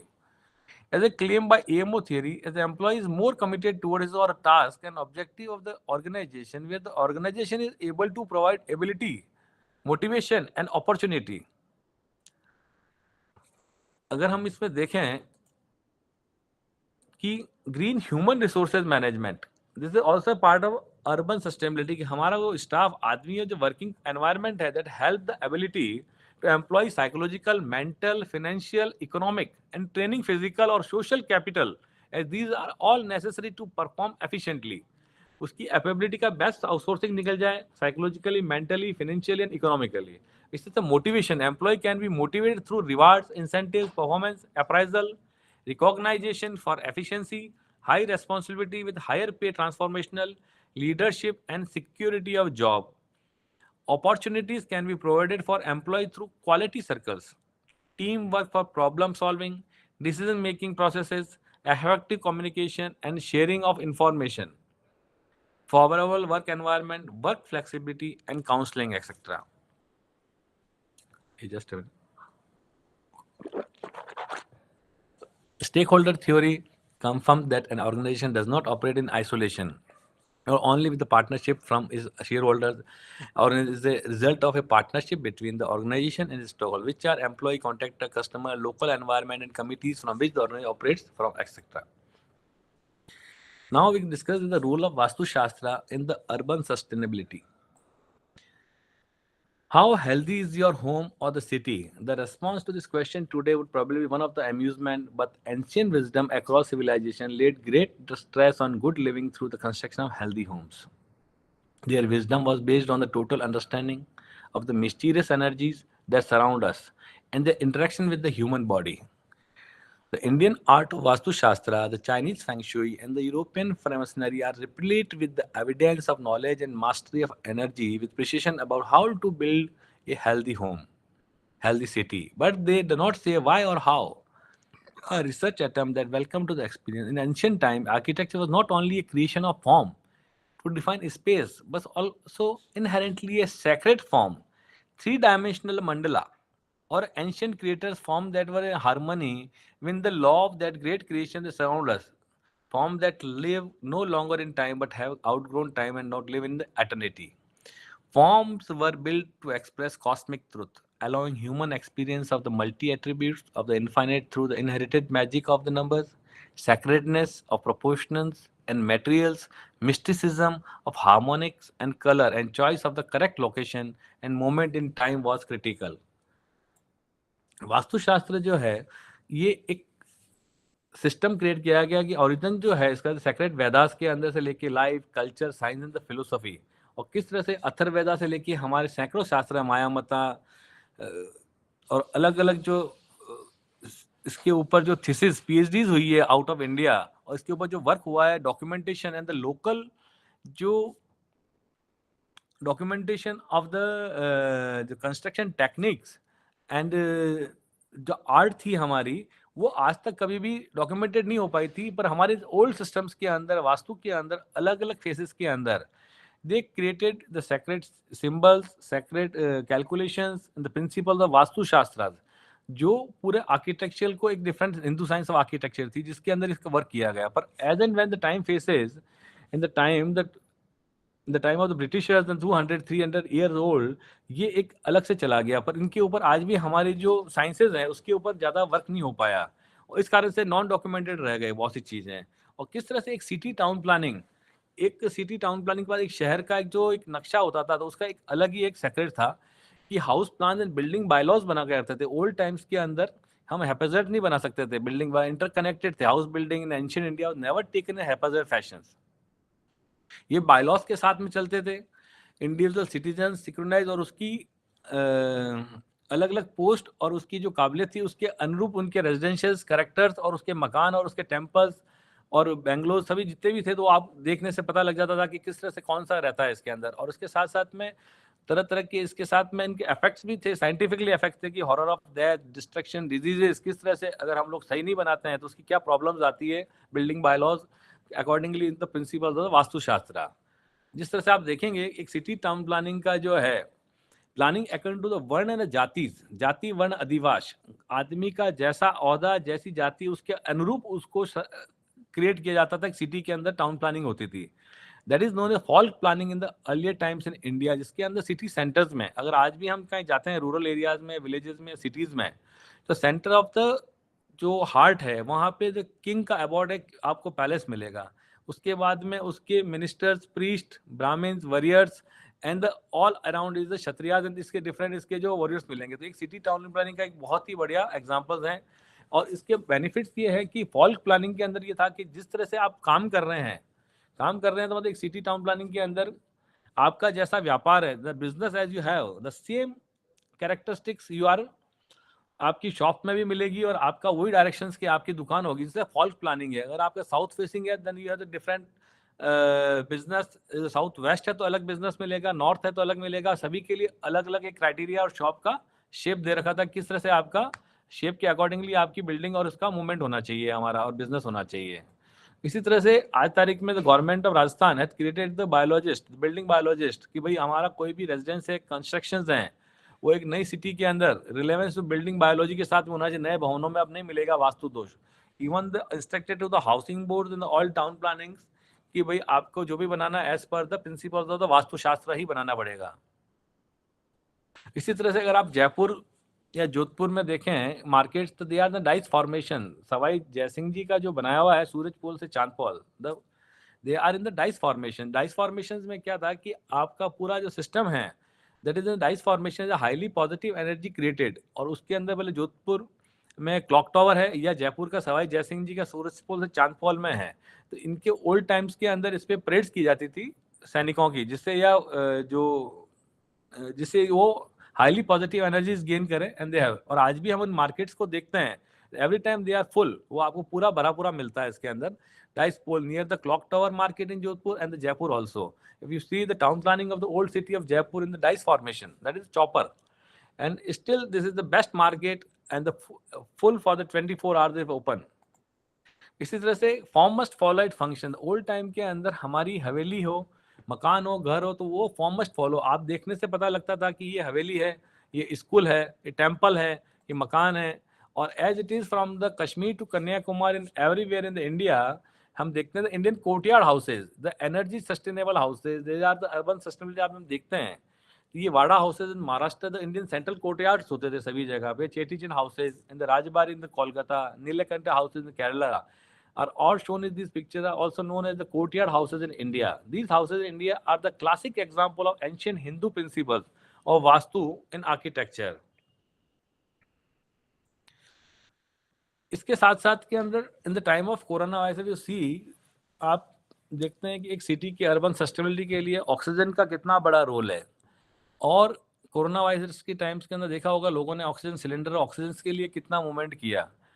और आज vastu principal अगर हम देखते हैं अर्बन सस्टेनेबिलिटी में, तो what we are doing, we are creating oxygen in the building as per the principle of the vastushastra. अगर आप सोचिए ऑक्सीजन बिल्डिंग एंड बॉडी किस तरह से क्रिएट की जाती है। What is our body and building lost oxygen. अगर कुछ समय के लिए, कुछ पल के लिए, कुछ सेकंड्स के लिए अगर ऑक्सीजन खत्म हो जाए तो क्या हो सकता है। Sometime the question that frequently arise in our mind is that what will happen if the earth and our body lost the oxygen. Urban sustainability के लिए ऑक्सीजन होना भी बहुत ज़रूरी है और हर शहर के लिए होना ज़रूरी है। हमें फिजिकल चीज़ें तो दिखती है, पर इलेक्ट्रो पॉल्यूशन हो गया या ऑक्सीजन हो गया, तो ये एक पार्ट एंड पार्ट हमारा एक फीडिंग है, हमारा फूड है ऑक्सीजन। और ऑक्सीजन हम भले एनवायरनमेंट से भी ले रहे हैं, फूड से भी ले रहे हैं, वाटर से भी ले रहे हैं, और सभी तरह से केमिकल एंड कॉम्बिनेशन मिलके हमारे ब्रेन, हार्ट, किडनी सभी का जो फूड है that is our oxygen. Brain is the highest consumer oxygen in our body. अगर brain oxygen level drop suddenly कर लेता है विद इन सेकेंड्स, हम लोग लॉस अनकॉन्शियसनेस हो सकते हैं, हमारा ग्लूकोज लेवल चेंज हो सकता है, हमारे जो आरसीसी के स्ट्रक्चर्स हैं वो कोलैप्स हो जाएंगे within seconds, they are going to be dismantle and demolished without oxygen. And the relationship of body and building अगर आप देखते हैं कि ऑक्सीजन किस तरह से हमारी बिल्डिंग में काम करता है, तो हमने पहले भी डिस्कस किया था हर्जमैन ग्रिड्स कि किस तरह से वो एनर्जी एक्सेस काम करती है, वो X axis, Y axis, Z axis. तो हमारा जो हार्ट का जो कार्डियोग्राम हम लेते हैं, ईसीजी कार्डियोग्राम, तो वो अलग अलग एक्सिस से हार्ट की एक्सिस निकालते हैं कि किस तरह से ऑक्सीजन हमारे और जो हमारी जो हार्ट की जो एक्सिस है वो बराबर प्रॉपर नहीं चल रही है, जिससे हमारे ऑक्सीजन फिटिंग मिल रहा है और उसकी हेल्थ कैसी है। इसी तरह कभी कभी हम लोग, अभी विंटर टाइम है, हम कैंप फायर्स करते हैं, कैंप फायर करके हमने आसपास का ऑक्सीजन को जला दिया, जलाते ही हमारी बॉडी गर्म होना शुरू हो जाती है। हमने रजाई डाल लिया तो वो भी हमारी बॉडी गर्म होना शुरू हो जाती है। इसी तरह से अगर हमें दौड़ना है तो कपालभाति से अप डाउन करते हैं तो हमारी ऑक्सीजन लेवल्स चेंज हो जाता है। तो दीज आर द पार्ट कि किस तरह से हम लोग ऑक्सीजन क्रिएट कर रहे हैं। AC and non AC, just like in a train, you see, जस्ट आप कंपेयर कर लीजिए, एसी चला दिया तो ऑक्सीजन क्रिएट हो गया, एसी हटा दिया ऑक्सीजन के लेवल्स कम हो गए। तो इस तरह से oxygen has the major role in the sustainable part of the urban city. है उसके लिए वास्तु प्रिंसिपल्स क्या कहते हैं कि as and when the directions के अंदर वास्तु पुरुष मंडला कि इफ कि आपका master bedroom south west directions के अंदर है तो मैक्सिमम ऑक्सीजन कंटेंट्स आपका साउथ वेस्ट डायरेक्शन में आपको मिलेगा as per the principle of the vastushastra. जिसके अंदर जैसे ही आप वास्तुशास्त्र से अगर आप उसमें प्रिंसिपली अगर आप देखते हैं, अगर ब्रेन को अगर ऑक्सीजन बढ़िया मिल गया तो आपको किडनी, हार्ट एंड आपका attitude of way of thinking, weight of dimension आपका चेंज हो जाता है। और एज इट इज आपने दूसरी डायरेक्शन के अंदर बना लिया तो ऑक्सीजन की कमी के कारण से आपका way of attitude and thinking change हो जाएगा। तो this is known as basically Vastu principle. इसी तरह से एक हेरिटेज जो प्रिंसिपल्स हैं इसके वास्तु के, ये फॉलोअप कर लें तो ये अर्बन सस्टेनेबिलिटी के लिए बहुत अच्छा है कि एक सिटी टाउन प्लानिंग में जैसे जयपुर में सवाई जयसिंह ने किया, इसी तरह से और भी सिटीज में हुआ है। दैट आज पहले फोर्ट हो गया, ओल्ड हाउसेज है हमारे हैं, they all are courtyard houses and they all are based on the principles of vastu shastra. Maybe the Shekhawati Haveli, maybe Kerala, maybe in the Bengal, everywhere they follow the principles of vastu shastra. Now you think इन सभी principal urban sustainability और सभी के लिए political motivation भी बहुत जरूरी है। Importance of political motivation and the local administration work for the urban sustainability. We discuss a lot but can be implemented practically somewhere else. ये हम कुछ कर सकते हैं। That implemented in the town of the heritage town Jaisalmer. Jaisalmer में old Patwa havelis, the havelis are have the values at the time. तो वो हवेलीज खुल के यूएस जाने वाली थी। As and when heard by the Indira Gandhi, वहाँ के जो कलेक्टर थे मिस्टर पवन चोपड़ा, उन्होंने फ़ोन किया कि सब इंदिरा गांधी को लिखा प्राइम मिनिस्टर कि ये जो जैसलमेर की जो हवेलीज हैं ये यहाँ से निकल के और हमारा जो है ये यूएस जाने वाली है। तो उन्होंने वहाँ पे विजिट किया पोखरण ब्लास्ट के टाइम, और वहाँ विजिट करने के बाद जैसलमेर पहुंचे। जैसलमेर के जाने के बाद में उन हवेलियों को उन्होंने देखा और देखने के बाद में तुरंत उन्होंने इंस्ट्रक्शंस दिए चीफ मिनिस्टर को कि कोई भी हवेली यहाँ से खुल के न जाएगी। उन्होंने परचेज किया फ्रॉम बजाज, कमल नयन बजाज की हवेलियाँ थी ये, उन्होंने परचेज कर रखी थी पटों की हवेली को, उससे परचेज किया, उनके बिल्डिंग बायलॉज बनवाए, सिटी टाउन प्लानिंग किया। वही हेरिटेज आज भी कोई भी जैसलमेर में अगर कोई फ्रेस्कोज या उसका जो हवेली का जो फ्रंट एलिवेशन बनता है तो उसके अंदर आज भी हवेलियों के अंदर जैसलमेर स्टोन लगाना जरूरी है जाली लगाना जरूरी है। और इसको इन्होंने 5 जोन्स में डिवाइड किया जैसलमेर की हवेलियों को। And the man is there is Pawan Chopra, Indira Gandhi and mister MC Mehta, that is executive engineer PWD at that time. उन्होंने तीनों मिलकर फ्रेमिंग किया और फ्रेमिंग करके आज तारीख में जैसलमेर को देखते थे heritage town as that is sustainability. अगर आप कोई सिटी की देखते हो तो आज की तारीख में नंबर 1 टूरिस्ट डेस्टिनेशन, और आज दुनिया भर से लोग आते हैं। और वहाँ पे जो नैरो लेन्स हैं, नैरो गलियां हैं, नैरो जालियां हैं जो लगा रखी है, दैट इज द वहाँ की जो हवा है, वहाँ के जो एयर कंडीशनिंग की जरूरत नहीं पड़ती वहाँ पे उन हवेलियों के अंदर। आप देखेंगे कि एकदम ग्रीन बिल्डिंग टेक्नोलॉजी अगर वहाँ देखना है तो वो आपको दिखेगा। और उसका एस्टिमेशन वैल्यूएशन और बीओक्यू तैयार किया गया ऑर्नामेंटल वर्क के लिए in that time PWD government, Rajasthan government ने। और in natural green concept in heritage architecture अगर आप देखते हो, स्टोन जाली फ्रेस्कोज, तो ये आपको सब मिलेगा। ओल्ड नैरो जो लेन्स हैं वो ट्रॉपिकल रीजन के अकॉर्डिंगली वहाँ बनाई गई है। और एक हवेली में जो हवा घुसती है वो कंटिन्यूटी के अंदर एयर का जो फ्लो करके वो ठंडा कर देती है उसको, पूरा टेम्परेचर को। Conclusion is this at the end of the time कि way comes to the global goals for sustainable development, कि भाई इसका अर्बन सस्टेनेबिलिटी के purpose of the urban sustainability क्या है। That is the no poverty, zero hunger, good health and wellbeing, quality education हो, gender equality हो, clean water and sanitation मिले, affordable and clean energy मिले, डिसेंट वर्क, इकोनॉमिक ग्रोथ हो, industrial innovation and infrastructure हो, reduce inequalities हो, sustainable cities and communities, responsible consumer consumption and production, climate actions हो, life below water, life on land, peace, justice, strong institution and participation for the goal होना चाहिए। ये global गोल हमारा sustainable development के साथ में होना चाहिए। फिर एडवांटेज ऑफ ग्रीन बिल्डिंग्स भी है, जिसके अंदर एनर्जी यूज, उसका जो CO2 emission, water use, solid waste and carbon the green building can reduce. ये हमारे साथ में सबसे बड़ा चीज़ है। उसके सस्टेनेबिलिटी के लिए हम ग्रीन आर्किटेक्चर और इसके डेवलपमेंट के लिए हम लोग बहुत सी चीज़ें कर सकते हैं.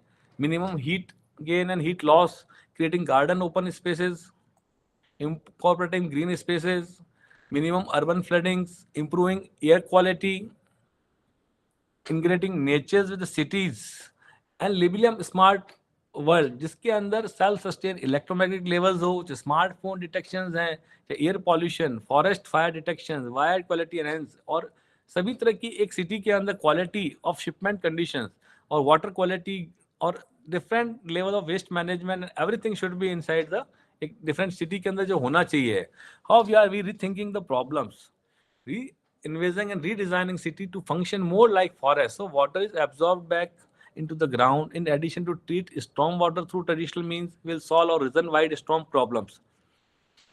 एक अच्छी सिटी के लिए आप देखेंगे एक अच्छी टीम की भी जरूरत है, जिसके अंदर विल पावर्स भी होनी चाहिए और साथ साथ में काम करने की मोटिवेशन हो चाहिए. पर अगर सही डिज़ाइन टीम नहीं है तो बहुत सी जगहों पर हम देखते हैं कि आज तारीख में हम लोग रोड्स के आसपास के एरियाज उनको हम लोग वाटर लॉक की तरह पहले से यूज़ कर देते हैं और पूरे ब्लॉक कर देते हैं, जिससे रेन वाटर रिचार्ज नहीं हो पाते हैं और बहुत सी चीज़ें होती है. तो एक अच्छी सिटी के लिए जो हमारा एक कंक्लूजन है कि वो प्रॉपर्टी इंक्रीज हो, रेन गार्डन भी बने, उसकी बेटर क्वालिटी हो, रिक्रिएशन हो, अर्बन ट्री कवर्स हो, और ये सारा इकोलॉजिकल सिस्टम के लिए बहुत ज़रूरी है. जैसे डिज़ाइनिंग ग्रीन सिटीज़ के जो कॉन्सेप्ट्स हैं वो अलग अलग हम काम ले सकते हैं इसके साथ साथ के अंदर. And that absorbs pollutants, reduction of acoustic problem, absorb CO2, create new abilities, and many things are there. Thanks for your valuable time and attention. Thanks a lot. Thank you. Hello. Thank you, Sanjay sir, Yes, sir. for this enlightening session. It was actually a bombardment of knowledge. You used all This was the introduction. I have no- you used all the fire jets to bombard with knowledge, and we were, although it was a little fast, but we tried to capture as much as we can. And I hope that the audience might have also been benefited with many new concepts and many new ideas as you discuss about the Vastu Shastra, the interaction of electromagnetic waves with the human body, the importance of oxygen in the body as well as in the house, and many other Yes. aspects that you covered about Vastu Shastra and the sustainable design of cities. And definitely the most important problem, that is the population that India is facing. Uh, Yes. Now I would like that if audience have any questions regarding this Sanjay sir's session, they may please either on their mic or they can message me also. I am giving them the microphone rights to speak and the video rights so that they can come on the camera and ask their question. Audience, please. Manish Dubey sir and Sumathi sir, they raised their hands. Sir session बहुत अच्छा था. Thank you so much for the information. Hello, Yes, sir. Is my voice Audible? Yes, sir. Yes, it's Ah, audible, yes, sir. audible, sir, audible. So thank you so much for providing such a wonderful knowledge about the Vastu Shastra and all. Thank you so much, sir. So it's just an introduction. That is the Vastu principles. Basically, my thesis is on the Vastu Shastra. I am the first in Rajasthan to have a thesis. Great, sir. And Great. the first time I've taken the thesis, then uh, I I'm too just have new to the interest in this subject. Vastu. That's why it was quite interesting. You know.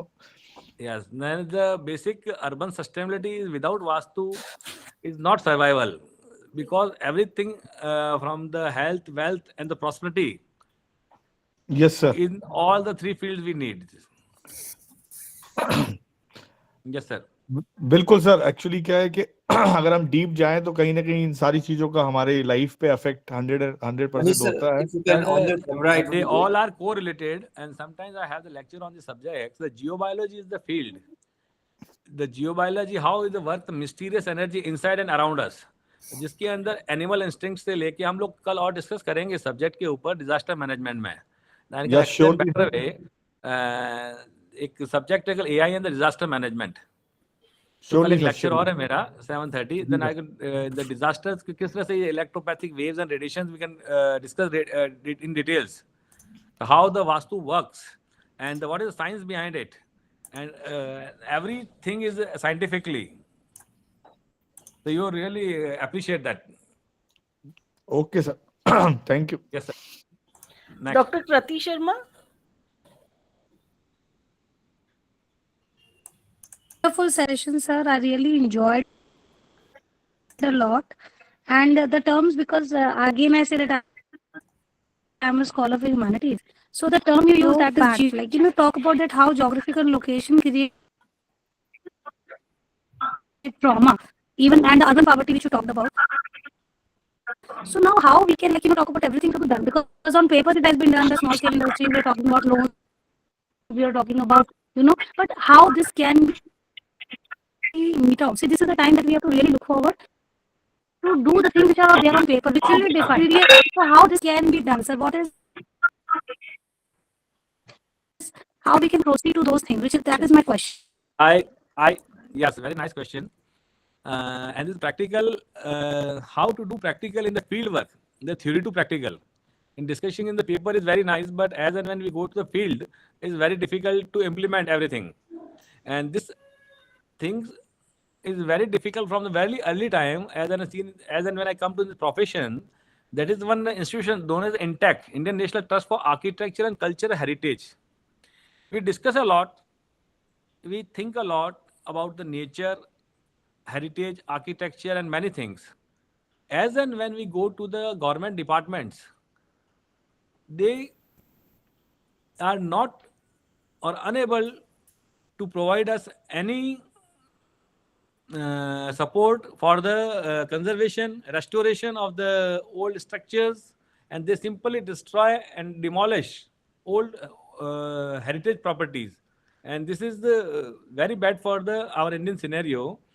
And this time is very that we can have the small scale industries, entrepreneurial skills, and that can be done by the motivation of the politically and government itself. So we have to be very attentive to send our all comments. And what you say कि हमारे जो write-ups हैं, हमारे पास में जो works हैं, उनको हम पॉलिटिकली और भले हम एक सीक्वेंस के साथ में एक गवर्नमेंट के साथ में हम एमओयू करके या किस तरह से हम डेवलप कर सकते हैं, इसकी एक पीडीआर बना के, प्रोजेक्ट रिपोर्ट्स बना के, और पूरा इसकी एक बना के गवर्नमेंट्स को देना चाहिए, जिससे क्या है कि ब्रेन ड्रेन जिसको बोलते थे हम लोग पहले, हमारा तो पहला युवा बाहर जा रहा है, तो वो गांव के अंदर ही सस्टेन हो जाए। और इसके लिए पूरा आपको एक चैनल चाहिए जिसके अंदर खाली बसाना एक इजी नहीं है, पर उसके साथ साथ में उसकी वर्केबल वायबिलिटी सब कुछ करना जरूरी है।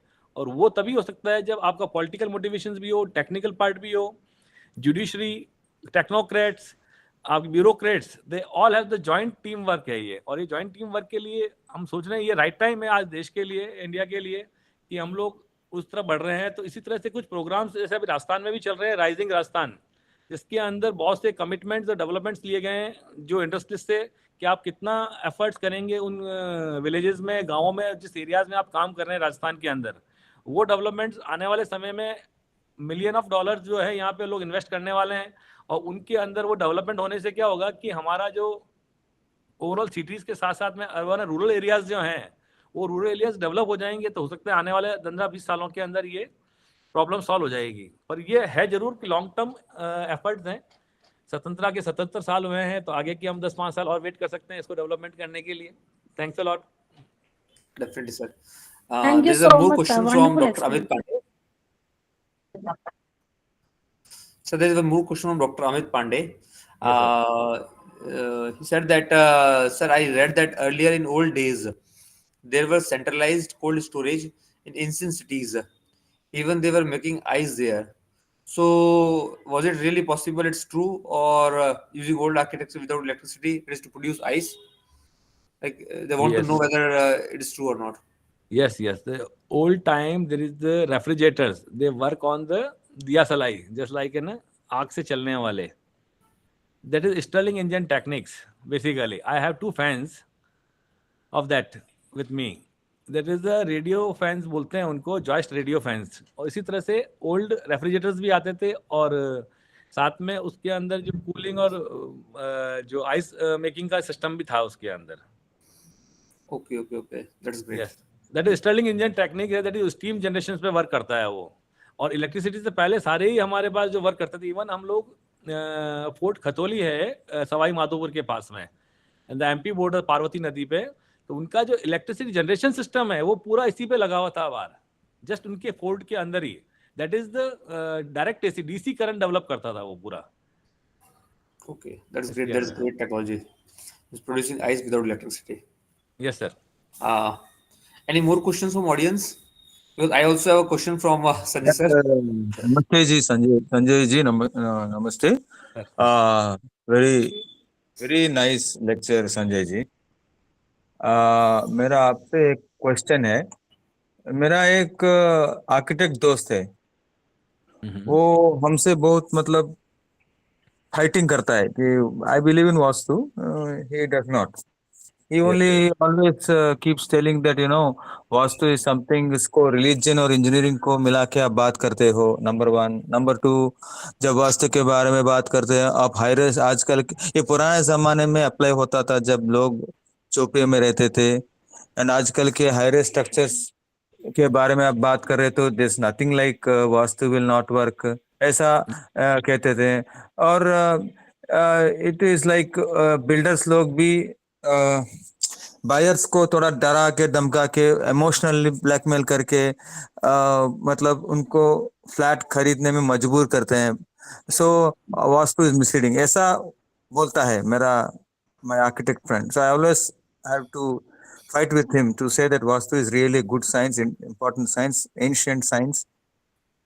इसका मतलब और क्या जवाब हम दे सकते हैं सर? सर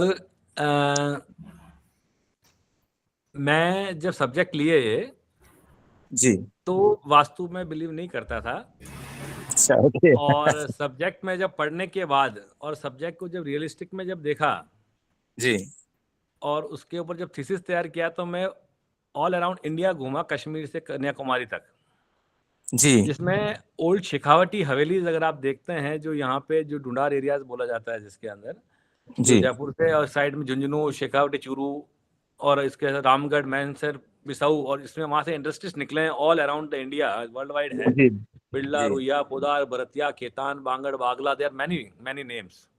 जी और उसके बाद में सब्जेक्ट्स के बाद में मैं कन्याकुमारी, केरला भी गया वर्ल्ड मीट में वास्तु पे, वी गणपति स्थपति इज देयर, जिसने त्रिवलियूर यस में करेक्ट, मूर्ति बनाया, उनके साथ काम किया मैं वास्तु रिसर्च फाउंडेशन में।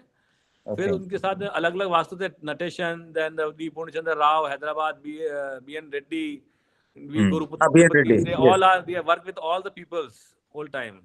BN Reddy is famous, is a vastu shilpi. If you Yeah. old yes, the you old photographs seen on my Instagram page, they are there. और जी उसके साथ आप अगर पीछे देख रहे हैं, they all are books, they all are on the Vastu. I have more than 500 books on the Vastu, authentic. That is okay. all are from this is just like this is the Vastu Shastra. This is the B.N. Shukla. This is D. Purnachandra Rao. Then this is the Prasanna Kumar Acharya from Leiden University, England. They have the 8 volumes on the Vastu Hindu architecture. और इसके साथ साथ में जब किया तो हमने Wonderful. Geobiology is the field, geobiology is the field is that how the energy accesses work. जिस तरह से हम लोग काम करते हैं, जी हमारी जो एक्टिविटी डे टू डे में, हमारी पोलरिटी ऑफ द ह्यूमन जी बॉडी कैसे है, पॉजिटिव नेगेटिविटी के साथ के अंदर हमारी एनिमल इंस्टिंक्ट्स देखेंगे, कभी they are work on the correct. Positive points. जो कैट है, बिल्ली है, वो नेगेटिव पॉइंट्स पे घूम रहा है। इसी तरह से हमारे पास में जो हमारा जो रेजिडेंस है, रेजिडेंस के अंदर हमारी जो एनर्जी एक्सेसेस हैं, या हमारी ह्यूमन बॉडी की एक्सेसेस किस तरह स्ट्रेसेस डेवलप कर रही है, डिजीजेस डेवलप कर रही है, किस तरह से उसको कोरिलेट किया गया। वापस अगर शेखावटी में अगर आप देखते हैं, not a single house is south facing, either north and east. Even हमारे जो इंडियन कोर्टयार्ड हाउसेज है, व्हाट इज द आज की डिसिप्लिनरीज में हम लोग आर्किटेक्चर में बहुत तरह तरह की एक्टिविटीज या एस्थेटिक वैल्यूज डालते हैं, पर in the old time all are courtyard houses. Why?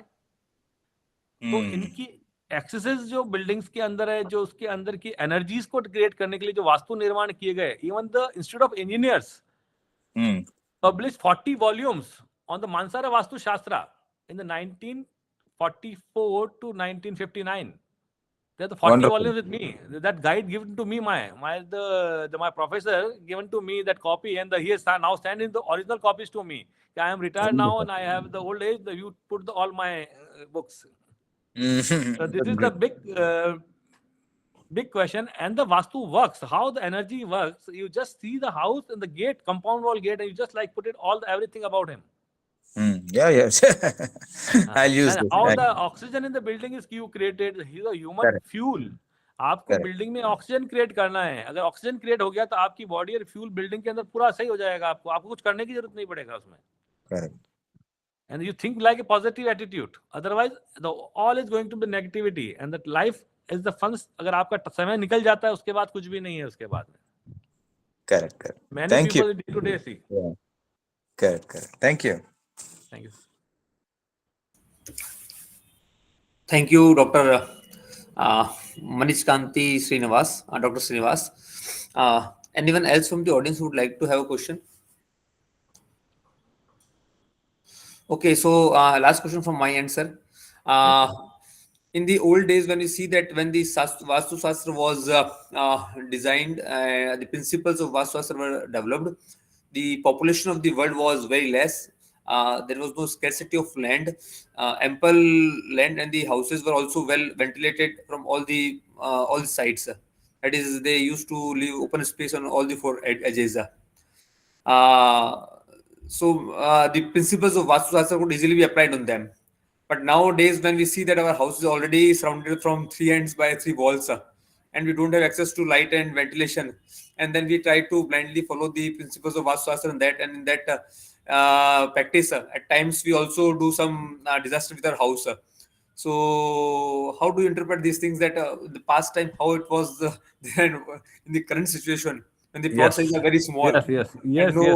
And there's no like they cannot even leave a side open space on both the ends or at the backyard. Only a front 1 feet, 3 feet open space is what they can afford at all. So how you see all these things? The Vastu starts from the Haram, Shayan, Vahan, जहाँ हम लेटते हैं, जहाँ हम जिस chair पे बैठे हैं, या जहाँ पे हम जो वाहन जो हमने व्हीकल परचेज किया है, that all are as per the Vastu.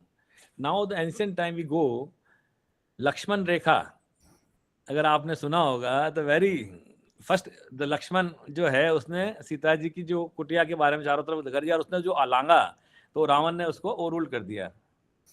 तो आज भी वो जो लक्ष्मण रेखा है basically we are using in the compound in many buildings, the colour therapies जो उसके कारण से हम लोग काम करते हैं.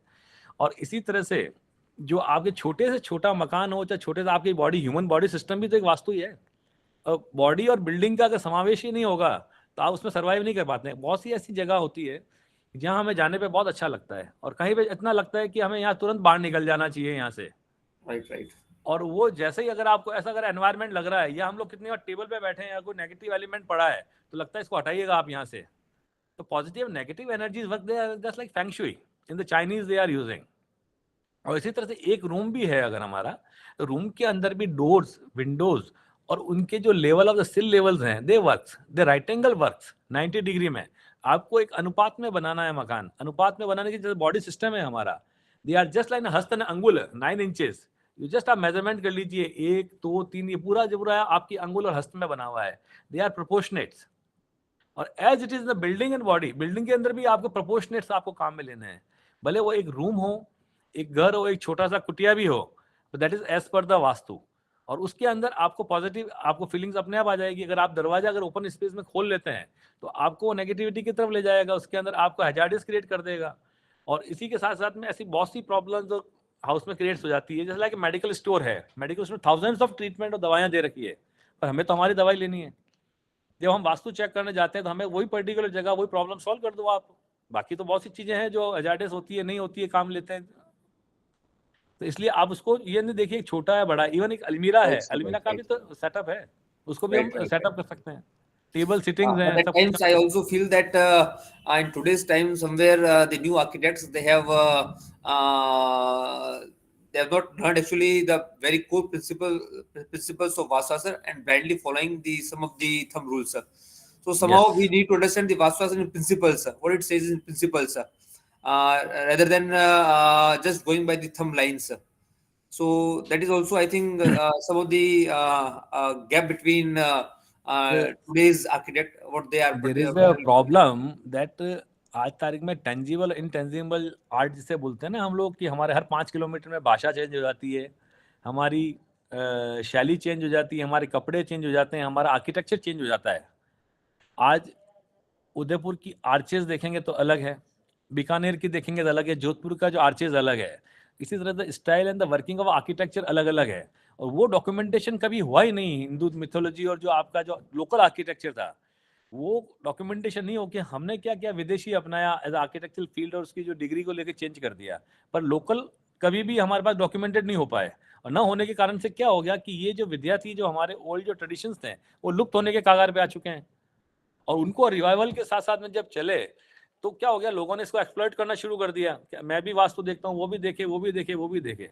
आज अगर आप 10,000 से 20,000 अगर आदमी के मैंने आर्किटेक्चरल जो बिल्डिंग्स बनाए हैं, या हम लोग लैक्स ऑफ वास्तु प्रैक्टिसेस में देखे हैं, तो उन प्रैक्टिसेस के अंदर वो तभी है कि उनकी केस स्टडीज है साथ के अंदर, और उनके जो प्रिंसिपल्स का इम्प्लीमेंटेशन है। और इम्प्लीमेंटेशन जब आप करते हो तो आपको पता लग जाता है। जियोबायोलॉजी एक फील्ड है जो फ्रांस और जर्मनी में दुनिया भर का काम हुआ।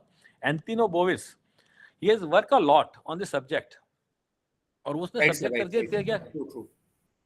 Right, और right. उसने जो वर्क किया तो उसके वर्क के ऊपर क्या किया गया कि पर्टिकुलर बोविसेस, जैसे आज स्वास्थ्य के निशान है, 10 लाख ऑफ बोविस, कहीं भी आप नेगेटिविटी नजर रही है तो आप उसको लगा दीजिएगा। अगर हम लोग नमाज पढ़ रहे हो 6,565 से लेकर 15,000 तक की एनर्जी, चर्च जा रहे हैं तो उसकी अलग है, मंदिर में घंटी बजा रहे हैं तो उसकी एनर्जी लेवल्स अलग अलग हैं। तो हाउ आपको रिचार्ज करता है वो एनर्जी एक्सेसेस के ऊपर।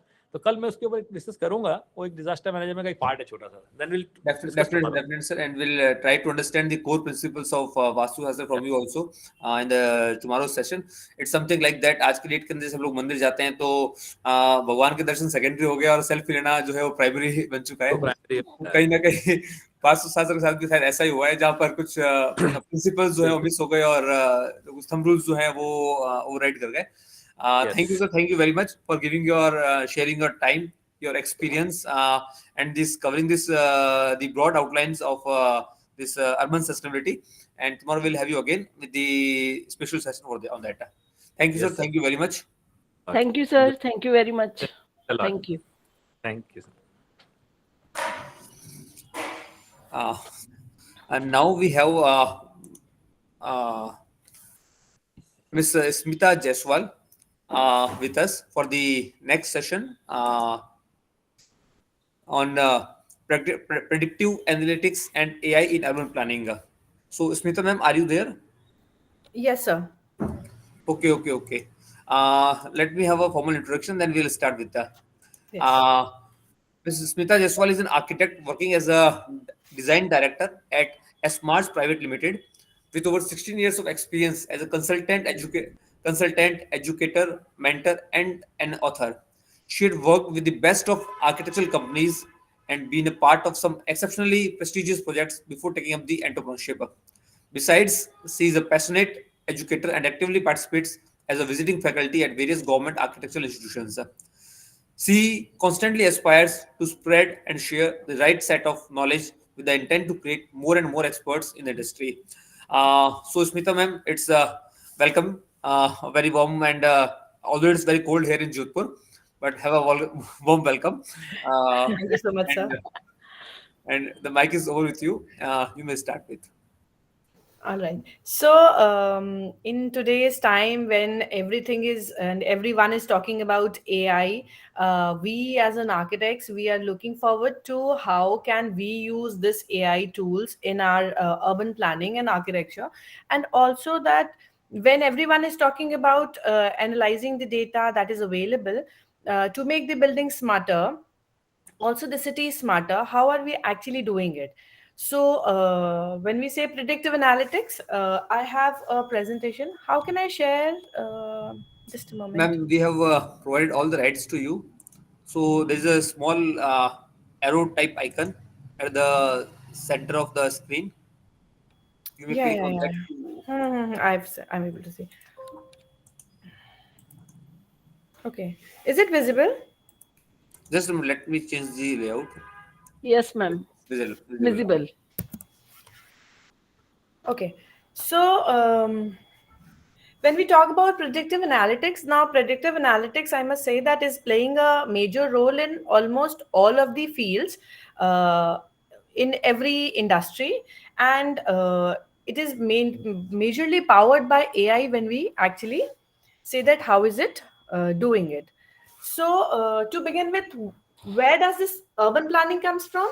So it is basically when people are relocating in search of livelihood, in search of work, in search of better lifestyle to urban areas. So the urban areas need to be well equipped with different infrastructures, housings, services, different facilities, so that it can accommodate as many people as they are turning up towards the.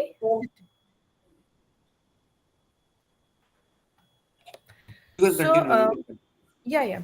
So when we say that data analytics in urban planning, so from our mobile to our traffic signals, to our safety issues, to waste management, to water management, everything is covered under data analytics. So now data analytics is a larger part of analysis which we really understand. So data analytics, we are basically gathering all the kind of data for from the city, from facial recognition to thumb printing. Everywhere we go, we are being, the data is being recorded some or the other way by some of the other sensors, internet, or different other modules, the tools we'll be talking about also.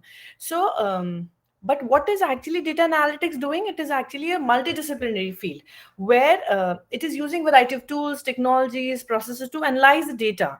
Now it involves not only just collecting, it is also inspecting that, organizing it in form of data, and then this data is put to different algorithms, where these algorithms are actually used to discover the patterns and solve the problems. Let's say if a city is upcoming with let's say I'll give you an example of airport which is being just developed around Delhi, Zevar Airport. So there is a study which says that if the airport is developed, what is the quantum of flights that would land in the city, and then what are we expecting. So this data analytics is basically about the analysis of what is happening. And when we say predictive, so the predictive is basically the prediction of the future, that what to expect from the future. From the data that we're collecting, we are trying to predict that what is the forecast of the future outcomes. So and how is this used? This data is actually helping us to improve the decision making. Let's say if the airport is again is being developed, we are able to actually decide that what all spaces needs to be in and around. It's not just housing, it's not just transportation, it is also that road maps, the metros, the connection. How will the logistic work in and around that area. Similarly, it also improves the operations. Now when I say operations, it is the different businesses that are able to identify those bottlenecks and inefficiencies that can lead to um, complications in the coming future. So what they do is that they are able to work on the operational cost or simplified workflow, which helps the city to function in a better way. Then there is enhancing the forecasting. So when we were doing it manually, we were able to analyze a lot of data, but the moment AI came into picture, we were able to do handle a larger number of data. A huge amount of data is being collected, and it is being analyzed also. So the enhancement of forecasting has been a great market shift, and emerging opportunities where people are able to analyze these data through historical trends and patterns, that what was happening, and then a graph that predicts that what is about to happen. So then it also drives us to innovation. When we say innovation, it is the data analytics that help us the business to identify the gap in the market, that what is not available and what might come up, or what might be the demand that the city might require in some time. Let's say I'll give you an example of riverfront or river development, which was but done throughout the country. So, this was already predicted that the water quality has dropped this much, that if we don't stop, our drains to continue draining in the rivers, the water quality was going immensely down. So then there was analysis that was done throughout the country, and we started making sewage treatment plants so that we are able to control. So why do we need to do that? Because we were able to predict the amount of sewer being thrown out of it. We were able to predict the industrial waste, the human waste, the city waste. So this prediction is basically, so there was an innovation that we need to have a city sewage treatment plants at a larger level. So this is also creating new products, new services, new business models, and again, it is helping the market to function in another tangent. Then there's one more thing that data analytics is helping us, is that it is improving security, where there was a lot of security breaches, and there was vulnerability that could be found. So data analytics is actually helping the systems to work on that, that how to actually take care of such breaches. So when we say data analytics, generally it is actually helping this data collection, and study of the entire thing is actually helping us to find create more efficiencies, manage the resources that what is needed, and then we are able to cater to the issues that might arise or that are arising parallelly. Let's say it is pollution, it is traffic, it is water, so on. So now we'll come to what is predictive analytics. So when we say predictive, it is about the prediction. That is, now analytics is a broader term which encompasses the entire process using data to forecast future outcomes. While analysis comes under analytics, and analytics is a larger term which is actually taking help of machine information, the machine learning, that we are able to input all this data, train the system in a way that it is able to analyze our input and then give us an output to predict that output.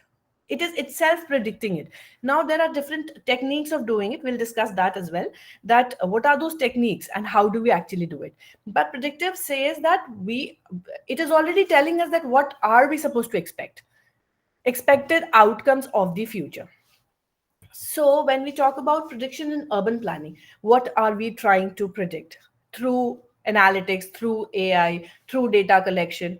So the several tangents that we all have been here and there talking about knowing is, let's say demographic trends. So we are actually calculating the population growth, or the age distribution, or the migration pattern. How many people are shifting to which city?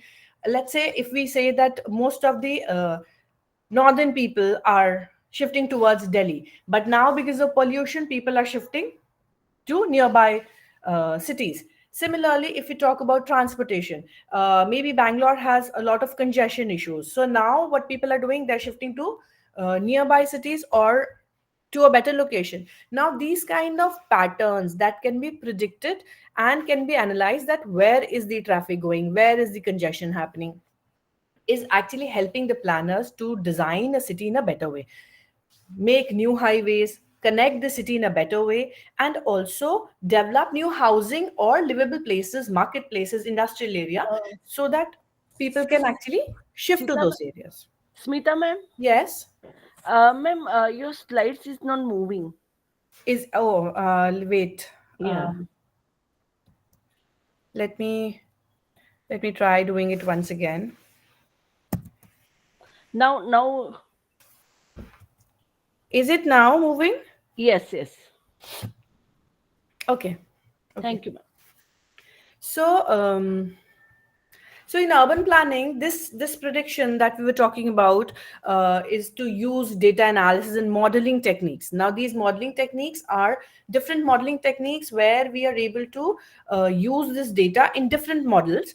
Sometimes making a tree, sometimes making a graph, and these techniques. Now these techniques are actually used in different situations. Depending on the situation, we choose what model to use, and then it is used to forecast the future trends in urban development, including as I said, it could be population growth, it could be transportation, or it could be environmental impact. Now allowing the planners to proactively design and implement strategies to address potential challenges and opportunities in the city's future growth trajectory. Let's say, now I will say, long back, if I talk about Greater Noida or Noida, which was not even existing. Now, planners, understood or realized that Gurgaon is highly traffic zone. So what they did was they shifted another industrial area and office setup hubs towards Noida, and they asked major companies to open up their one of the headquarters there. So there was a major shift of people. Now people having offices in Noida are bound to shift towards Noida. So there was a housing development, there was a highway development, which was being done since 10-15 years. So this was predicted that, if we are if we will shift the industrial or office setup towards that side, the people will shift towards their office areas nearby to their workplaces. So this is how they actually figure out that, there are different ways a planner can cater to the city's need as well as its growth. So that the entire city is actually able to find their um, solution to different problems. So here we have listed few of the prediction that we try doing every now and then, out of which is climate resilience, where potential impacts of climate changes in the city is detected. So let's say we are able to detect when we'll have a flood or when we'll have a heavy rainfall. So with the pre-prediction, what happens is there's an emergency or the alert already given to the city that there might be a very heavy rainfall, so that the people can move according to that, in the city. Similarly, there's a resource management, the quantum of energy being used by the buildings, by the cities, or any other particular situation. So these resources are managed so that everyone is able to use the energy in a efficient way. Similarly, if there is an infrastructure need, we are able to pre-predict it and then plan it according to the situation and its usage as well. So but when we predict, is this only data driven? I mean, what is this, the collection of data predicting and designing? No, it is not. When we have huge number of data, from movement of traffic to people using mobiles, to the zones they are going, to the quantum of usage, it is not just the data collection, it is also that how do we predict, how do we use this data. This data could be a major security breach, and could be, if not used properly. So that is one thing. And also that how do we use this data to analyze, that is another thing. So analyzing the data, it can help you optimize your resources, improve your performance, and achieve your desired outcome if it is used in a specific way, or you say in a way, the best way of a module. So it is able to cater to the diverse need of the city. So we will begin with the first section, which is technologies. Now, what are those technologies where predictive analytics is being used? What are those ways? So, as you can see, there are several ways where these are different modules. In this modules, basically, there are different modules in which this predictive analytics, these data is input, and the outcome is expected. So we will discuss each one of them, beginning with the neural network. Now, what is this neural network? Is basically we have several layers of input, several types of. I'll give Excuse it. me, ma'am. Yes. Ma'am, are you still on the fifth slide? No, no, Or, no. I have moved. Oh, there is some problem, I think. ma'am, I think it is not in presentation mode, maybe. It is. I don't know because I am able to move. एक minute. Okay, I'll but stop sharing and I'll reshare. Okay. okay, Wait. okay, yeah.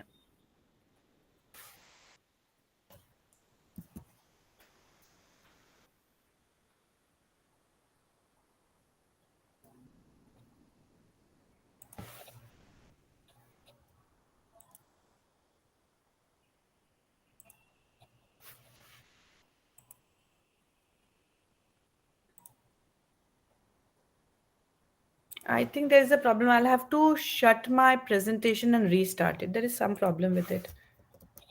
Just a moment.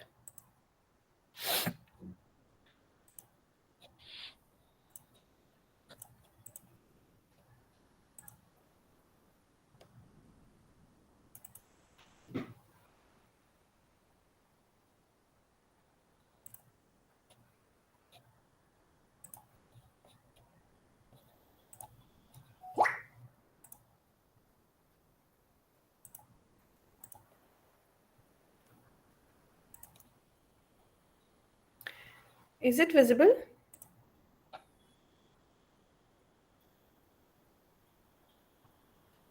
Yes. Okay, you'll Yes. have to keep a watch on if these slides are Yes. not moving. Uh, First slide we are. Yeah, yeah. So I'll, because I've closed the presentation.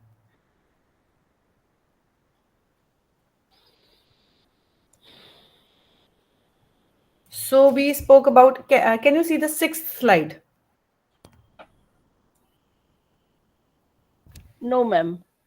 What slide can you see? First, predictive analysis, analytics, and AI in urban planning. I don't know what is wrong with this. It is,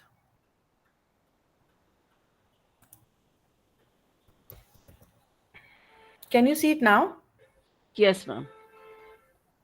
So the moment I begin the slideshow, it is not visible. Okay. So should Now I it is visible. Yes, data-driven urban planning. so I think the Yes. moment I begin the slideshow, it is not visible. Okay. So are you able to see the entire window of PPT? Do I need to zoom it a little bit? Is this fine? Yes, ma'am.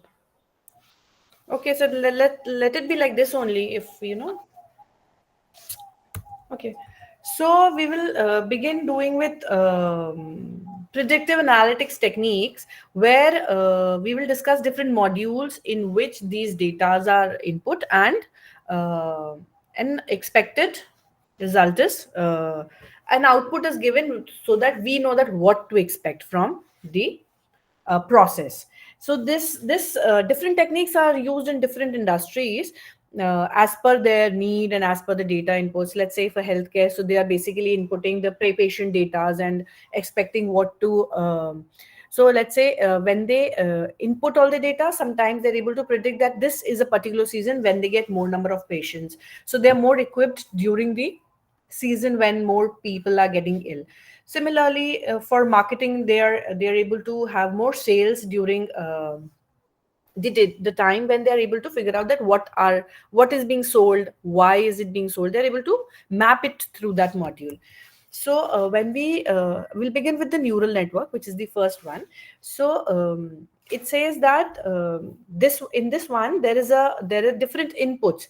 Now when I say different inputs, there is an input sometimes that we give an input of wind energy, solar energy, and thermal energy, and we're able to actually out understand that what is the energy requirement of a building of that particular space. This is how it is basically working. So what is it? It is basically that a neural network is a function that learns to expected output. It works on that. So there is a hidden layer in between, uh, an algorithm which is actually solving it for them, and it is able to predict that what is the single prediction out of all those inputs. So you can fix your output, maybe sometimes of an energy output, or sometimes it could be let's say air quality analysis, that which are those if we give an input of different molecules that are present in the atmosphere, we are able to predict that output. So this network is basically it is adaptive and modify itself in with the different inputs. And neural networks are sometimes very complicated, very huge. It is able to handle to those data as well, and predict what is the output. So we'll talk about an example where neural network is basically we are able to input different this was a case study of Bhopal where people were trying to figure out the land usage and the land cover changes in Bhopal over the period of time. So they were trying to input different data like topography, transportation network, and distance to different landmarks, and then they were able to find out that what is the land use pattern and how is it actually using. While the dynamic of urban areas are functioning in complex ways, the conventional planning methods are generally linear and rational. So this leads to the conflict between the actual structures and the method used to solve the resulting issues. Moreover, the accuracy and the efficiency of the plans were little difficult because they were not that flexible. So the new maps of Bhopal were actually created based on the master plan of the city was actually created based on these predictive analytics, where they were predicting that the city is developing in which way, the water management is happening, the usage is happening in which way. So there was a master plan 2031 created based on these analysis only. So they did a several layers of such analysis, where they were able to sequence all the things. Now how is actually AI helping in this network? So if you understand that AI is in this, a program gets executed like a black box model, if you have heard in AI.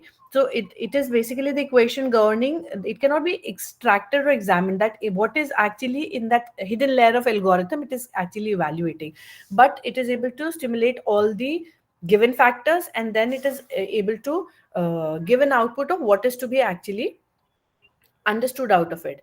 So the same parameters were stimulated for different years, and so the development plan, the master plan of Bhopal was created. So now we'll talk about another example where I just gave an example of building thermal demand. So how is it actually doing is, there is a different inputs where there is a microgrid, and we are basically inputting different things like the indoor temperature, the gated, the thermal gain, solar gain, outdoor temperature.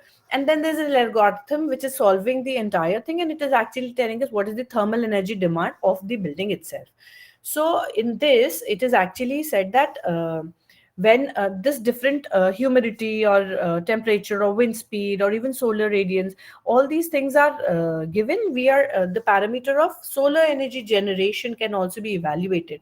If we are putting solar panels in the building, we're able to evaluate that what is the requirement for that particular building for the solar energy, and what do we need to actually um, generate.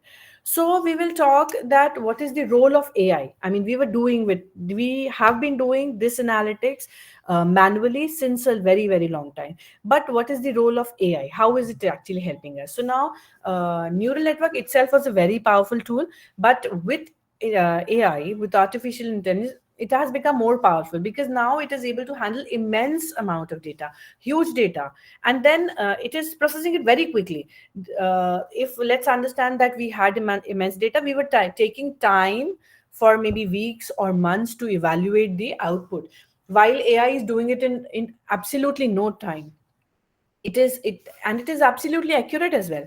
So it is helping us take better decisions about the planning and what is to be done. We're able to get a better picture of expected results. So then what is the benefits of a neural network, where to use neural networks versus the other modules? So one is definitely that it is able to handle large and very complex databases, and the predictions are very accurate based on the historical data, based on what is being given in the input. It is able to give us a very accurate prediction.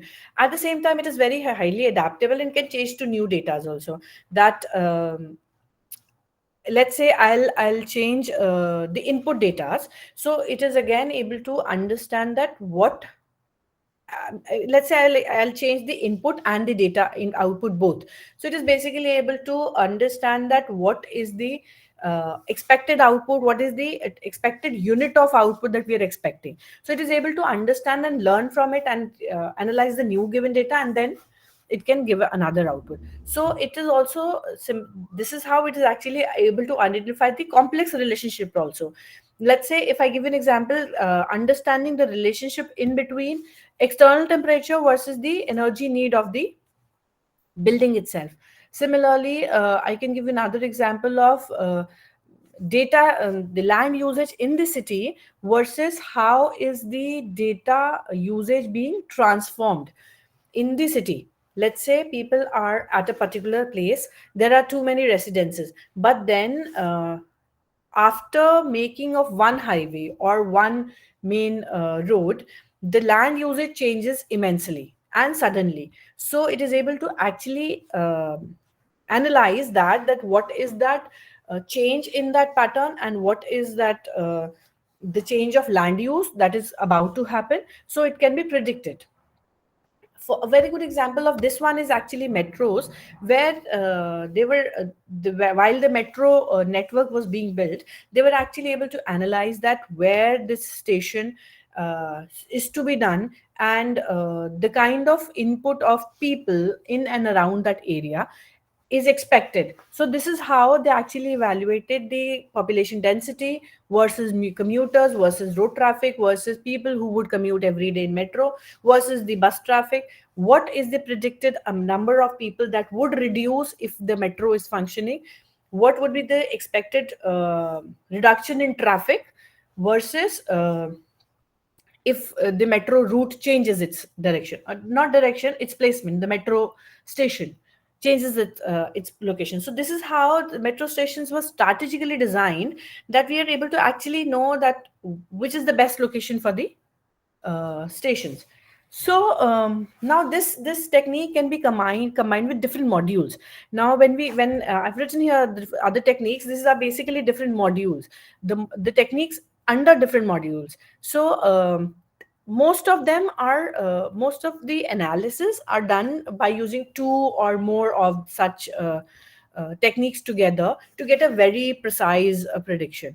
And now this actually help us to take more informed decision, more precise decision, so that it is benefiting the system.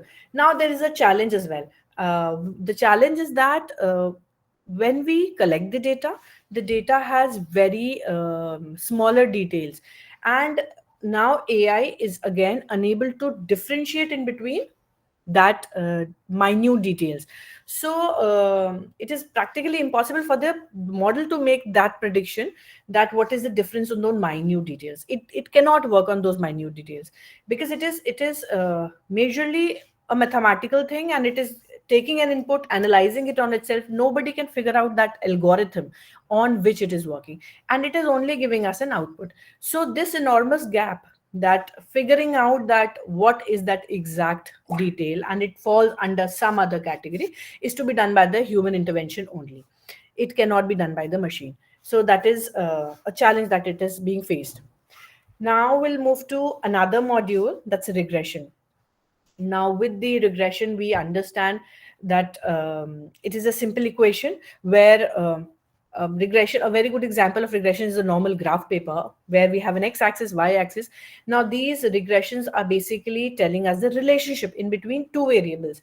It could be any two variables. So and then we are able to put those data in the graph. One example is number of migrants shifting to a city every year in particular area. Or another example of regression could be after making of again a specific road or a specific uh, maybe a school or maybe a complex, an office building, the shift of people towards that area. So now regression is helping us analyze it in different variables. Now we have too many of them, but currently being used in urban planning are very few, because we are unable to get very precise outcomes in urban planning. These are being used in different industries for sure, but not in urban planning. So uh, applications of urban planning is again that it is forecasting the urban growth, how much people do migrate, where do they shift, what is the expected amount of housing requirement. Then again, it is not just always housing, it is the infrastructure development, which means that there will be more number of vehicles, more number of people on road, more students to go to school. So we are basically we have to be equipped for the infrastructure development. And at the same time, when we say more number of vehicles on road, we have to do a traffic management. When we are talking about more people shifting to a city, we are doing energy efficiency, energy management, and so on. So this comparative graph basically is we collect the data. Now we all know how graphs were done. A table is formed where we are able to input all the data, and then we are able to plot it into a graph. Now regression is basically that simple thing, which is actually collecting the data, categorizing it, and making a graph out of it, of whichever variables you choose. So the main type of regression that we'll discuss here is linear and logistic. Now, linear is simply two or more variables in a linear equation, where we're able to predict that how is it actually any one dependent variable and one independent. The one which is independent of any other feature, any other thing which is making a change in that variable basically. While in again in logistic also, it also works in the same way, but the only thing is that uh, it focuses on binary classification versus a linear one. So we'll talk about an example where here we can see that in the first one, housing prices versus the square feet. So basically this graph plots that how is the housing price going up in a in a multiplied way versus the square feet area it is actually uh, catering to. So this was a study which was done, and here we are able to see that the progression line is going towards a specific area. So but this is again a prediction that a simple linear regression is to be plotted, and it intercepts the slope that where is it is going to. It might be a little variable but not too immensely variable, so the builders are able to predict the pricing of their spaces as per the square feet, as per the area, as per the distance from the city center, and so on. In the another one also we have seen that it is the distance versus the price. Now the distance of the apartment from the city center, which means that how far are you from the city, and the price of the apartment might drop to what scale. So this is how the planners are actually able to predict that which area is developing how faster, and what is the parameter on which the prices are going up. Similarly, we are able to predict different things. It is not just the price, it is also about different other parameters which are being estimated, and we are able to predict the value of the dependent variable. Now the dependent variables is being actually calculated versus the independent. So let's say the square feet area or the distance of city center at particular place will be independent of anything else, but the prices which is changing every time. So similarly, if we talk about the logistic regression, in this one there was a study done where BRT was layout, BRT corridor, and it was predicted that how will the land use change. So you can see in the graph 2011 when the BRT was done, and what was before and what was after the change of land use in and around that area. So but in logistic regression, what is it? It is basically that you have to and understand that the output is only in simpler binary things. It is 0 1, or it is correct or wrong, it is happening or not. It is never in an output way. It is not giving you a number, it is giving you a graph for understanding. So this is how the logistic regression works. There is a slope that is to be analyzed, that the land usage might drop in a certain way because it is already towards the inclination, or it might rise. The office buildings might rise because, let's say if I give an example of Noida, there was an expressway being built, so it was predicted that the greater Noida, because it was Gautam Budh Nagar, which was a barren land, it was developed. So it was predicted already that if the offices turn up in that area, they might be able to have an entire hub. So if I tell you 15 years back or maybe 20 years back, Greater Noida was absolutely nothing other than a barren land. But this is how the development happened. They started making office spaces. They started making parallelly housings, expecting the number of people might shift if this place is completely developed. And what happened? If you go towards that area, you will find another Gurgaon living in itself. It has nothing to do with Delhi, with NCR, with anything. You take the highway straight to the Greater Noida, and you will space an entirely developed place in itself. It is completely full with housing. People are living there. Immense number of people are living there. There is another mall, there is hospital, there is school. Everything is developed. So basically, this regression is actually helping us predict that if one variable is changed, what are we expecting out of any place, out of any space, and how do we plan it? So, now what are the benefits of this kind of spaces? One is, yes, so this is majorly a transit oriented development, because it is predicting with the city center, distance with the city center, or distance in between two places, or a new highway. So one is that, yes, it is majorly used in that section, in that category, and people are able to make a very clear decision for making a highway. As I said, it was metro also which was being used, was using this module to predict the input of people and the travelers who commute. So you will see that there is an improved understanding while planning a space, and there's a strategy formulation where you can actually understand that how do we analyze the strategy and how are we supposed to do it. Then there is a challenge again. When we say there is a benefit, there is always a challenge that we are parallelly catering to.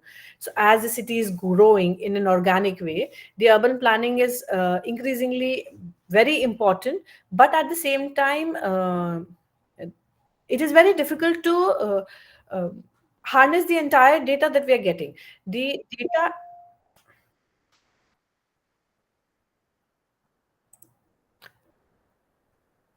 there is, I think there is some problem. Are we able to see the presentation? Yes, madam. Acha. Um, I was getting an error in my window. Okay. So, just a moment. Okay. So, the ability to use this data to make these informed decision is for the smart cities. Let's say when we talk about energy efficiency, or when we talk about energy management in the city, these analyses are actually very useful for the data driven approach. When we have a lot of data from the history, or the collected data, and we're able to actually analyze that, what to expect from the tomorrow, and then we are able to actually shape these spaces, plan these spaces in a very efficient manner.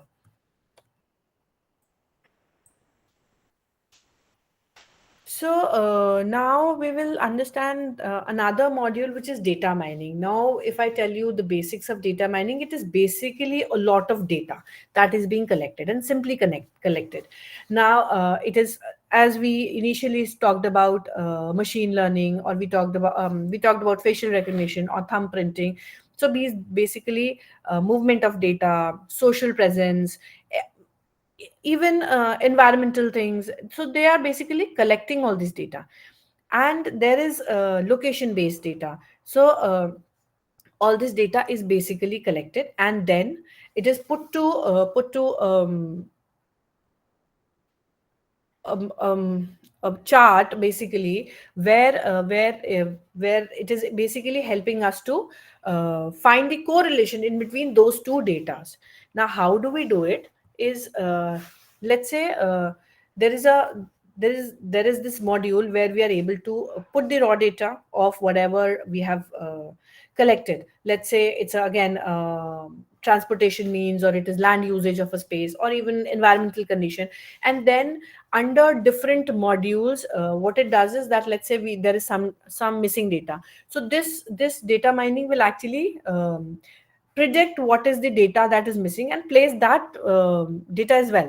And then it will actually identify the typical data, that is identify the pattern in under the data collected. And this is how it actually concludes. So, explanatory data mining is one of the major typologies where this data mining is done, where you examine a huge amount of data. So, actually, AI is again every time helping us to cater to the larger database, versus to the while we were doing it manually, it is the smaller data that we were talking about. So now this data mining under the urban setup, where we are collecting n number of data in terms of location in the urban areas. Now it is a lot of institutional data which is under the government agencies, and it is highly secured, not to be used by everyone else. Parallelly, there is a private entities where there is Google Map, there is Uber, which is privately owned, and it can be it is basically product based or the user based. While one is traveling, the location can be assessed with parallelly 2 3 people. The company itself is also monitoring, Google Map is also monitoring, the one who is traveling is monitoring. If you share the ride with somebody, he can also monitor. So this is basically product and user based, while the institution one, let's say the government agencies, the militaries, the different planners, the one they're using is under very secured map, so there's no data breaching in that situation. Now the third one is the communities, where it is open to people to see and scroll around. So this is again data driven, but at the same time it has to be evidence based. When we say that people are moving around in a ride also, so there is an evidence of people moving around in the maps. Then where is this actually applicable in urban planning? So we would go to one of the examples first, where we have to understand that there is a lot of data being taken. Okay, so there's a lot of data being collected through the sensors, again through Wi-Fi, through smartphones, through facial recognition. That where is this people, where are the people moving around, what are they doing, on which days people are moving more on road. And then this data help you to actually, it is, yes, it is processed to fill in the missing data, what is not available. Let's say if you are having, because this data is collected 24/7 with immense amount of data. So what do they do? They're able to analyze the pattern that is existing in those data itself. Then if at all there is something missing, they'll input that data with the inferences from the existing data. Then they will be able to plot a pattern, a module. And then this is actually helping the transportation industry or the environment or the public safety industry, that uh, this is the predicted output from the analysis. So we will talk about the applications where this is being used. Is, let's say ki, what to predict from the future trend of land usage, where people are shifting more again, or they're able to plan the infrastructure, which means they're able to plan electricity, water, sewage, different things, so that the people can shift to a new place. Instead of an organic planning which was earlier happening, we are trying to assess that and do it in a planned way. Okay. And similarly, the government is able to create policies according to, now when I say policy, we were talking about the institutional data. So basically the development authorities are getting this data, and they're able to predict that what is to be the norms for the city development. So when we say policies, basically it is the development authorities which is putting on those policies for the development of the city. When they increase the FAR, when they decrease the FAR, when they change some kind of policies of development, when they say that the height of a building is this much, or if we know that around airport area we are not able to have a very high rise. So all these kind of policy creations are uh, laid by the development authority, looking at the fact that what kind of development is actually happening in and around, or what is predicted. Let's say if the airport is being done, it is already predicted that this airport might cater to how many number of flights, and then the number of people living in and around, the people who are working there shall stay in and around that area only, and they're actually able to commute nearby. So the housings are being done, the infrastructure is being developed. It is not just the airport, it is the entire development of the spaces in terms of its infrastructure. So now what is AI actually doing again in data mining? It is collecting that all of the data from phone, from movement, from faces, and then it is able to optimize those resources and find out that what all is needed, predicted in the future. So let's say ki, data mining may we were able to find out that a new space is being developed. So it is not just the infrastructure, it is the service that are to be designed. Different let's say we need a mobile tower, we need commuting spaces, we need the roads, we need metros, we need transportation cabs. People are getting down, so they need to board a cab and move. So all kind of people also need to live in and around that area, so that everyone can move in and around that area as well. So it is the overall analysis of the requirement in terms of its services also. It's not just the urban planning, it is basically a business module where everyone, marketing people, healthcare people, are able to understand that what is the population growth to expect from that particular area. And this is how everyone in and around the industry are basically planning, not just the infrastructure but the businesses also, the food industry, the healthcare, retail, everyone. They are also expecting a sales data. So what is that sales data that we're expecting? Let's say ki, now again we'll talk about, let's say, airport. So if this airport is being developed at a global cross section, which means that all the road network of the flight, there is a cross section above Zever, which means that a lot many number of flights might get down there, which means that exotic flowers available in UP, which were not being sent to foreign countries because of their, life or storage issues or several other things. Since this airport is approved, they will be able to sell this to the foreign market for the medicinal value, which means there is a sales prediction already in place. Once the airport is in place, these farmers can actually expect a sale from the day of starting, which means they are able to predict and grow their network, have tie-ups where they can actually sell this medicine to pharmaceutical companies or maybe ayurvedic or wherever they're able to find the usage of those exotic flowers. So this is how it is actually predicting and helping in different industries, where people can find and expect that if this is happening, what is the coming future bringing to them. So again, we'll talk about the benefits of data mining. So it is helping the cities to be more planned and be managed in more efficient way, more cost effective. Let's say if we are doing a development of a particular space, everyone in and around are able to grow their business. So this is one of the low cost solution for everyone who are able to see what is upcoming. Parallelly, there's challenges with the data mining system, which says that there is a huge volume of data being collected through sensors, through everywhere. Now this data being collected for the entire day, this is too much, either unstructured or semi-structured. And then what we need to do is that we need to structure the entire data and then analyze. We need to put them under categories or analyzing that, how do we actually categorize them in a way, in a method that we are able to analyze a particular kind of data, a particular type of output that we are looking for.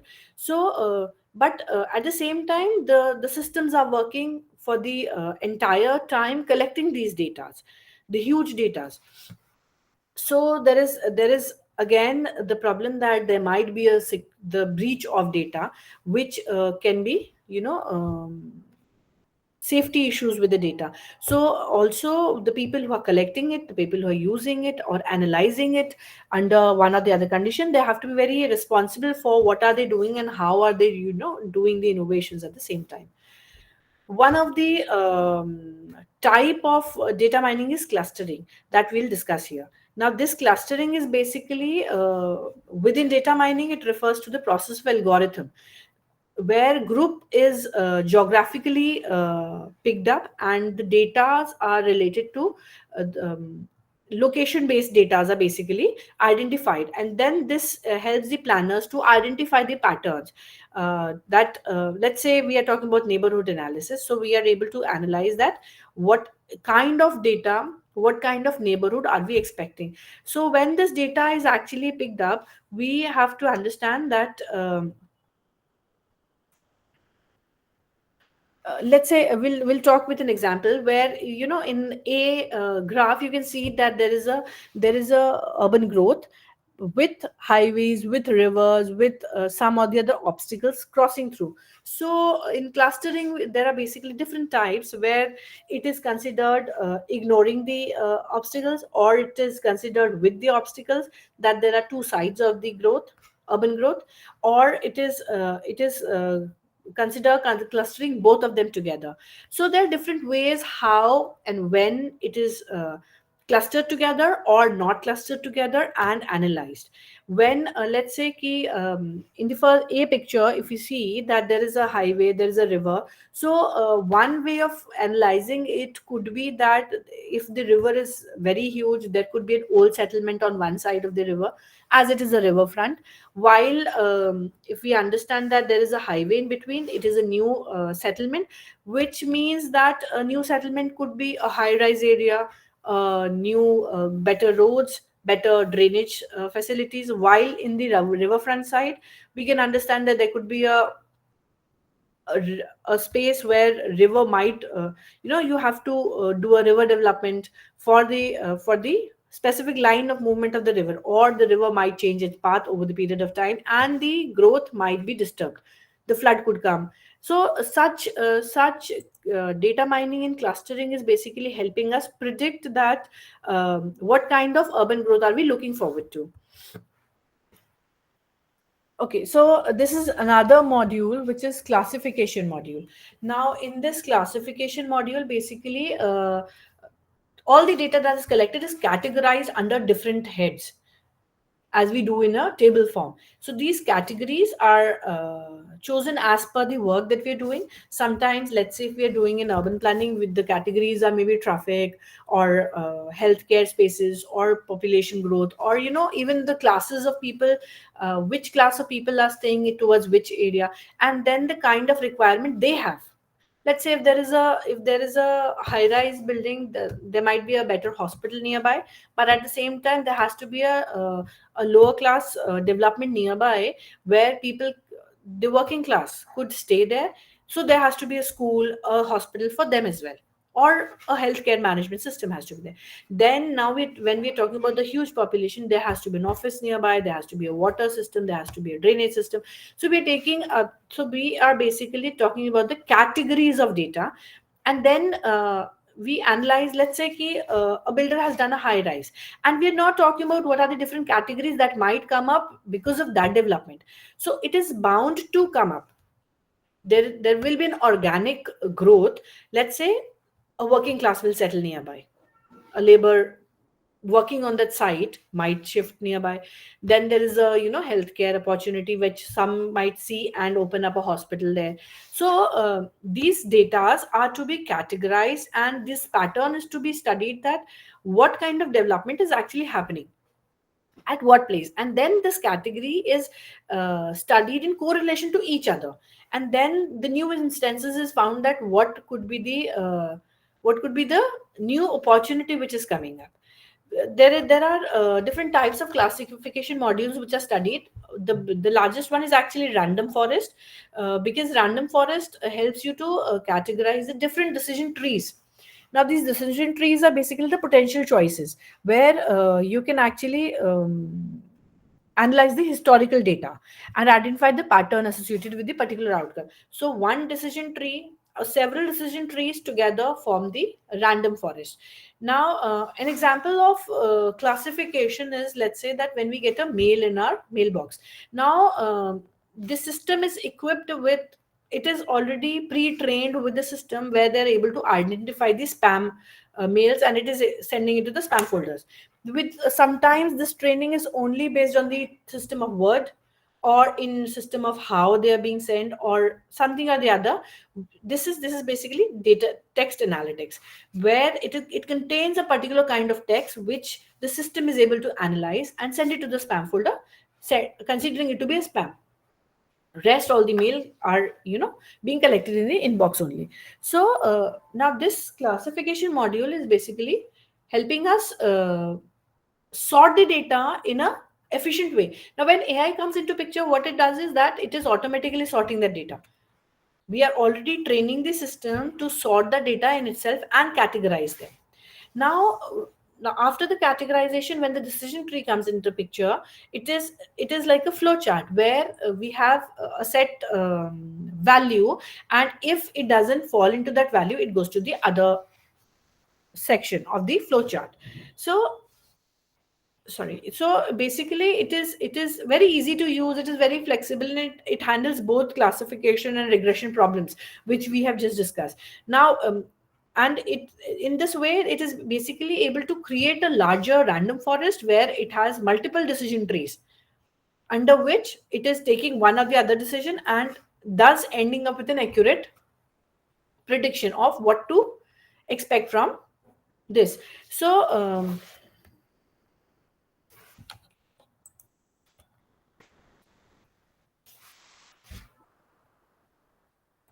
so we'll talk about the applications where these classification models are actually used in urban planning. So through one is that if we are able to layer the different usage of urban areas. Let's say there is a road map, there is a land usage of industrial areas, then there is a population spaces where you are able to calculate the census, the population growth. So similarly, different trees are created, and then these different trees are put under the random forest, where the population density is understood at a minor level for urban management and planning. Now, this existing machine learning method have been widely used to predict the population using regular grids. Now, this regular grid defines the basic unit that lacks the semantic information and error, where it ignores when the machine learning method is being done. The prediction accuracy, this is how is impacted if it is ignoring the error in the system. Therefore, several layers of decision trees are parallelly formed, creating a random forest where we are able to understand that there is a um, urban functional zone, or there is a census variables, or what the census variables, it means that the population growth is happening at what particular area and under what circumstances. So we are able to understand that the population distribution can be predicted, that where is it happening and why is it happening, and what is the area weightage of that proportion, why, what are these circumstances. It could be climatic, it could be environmental, it could be road network, it could be traffic congestion. There are several things which actually differentiate the population development in a particular area.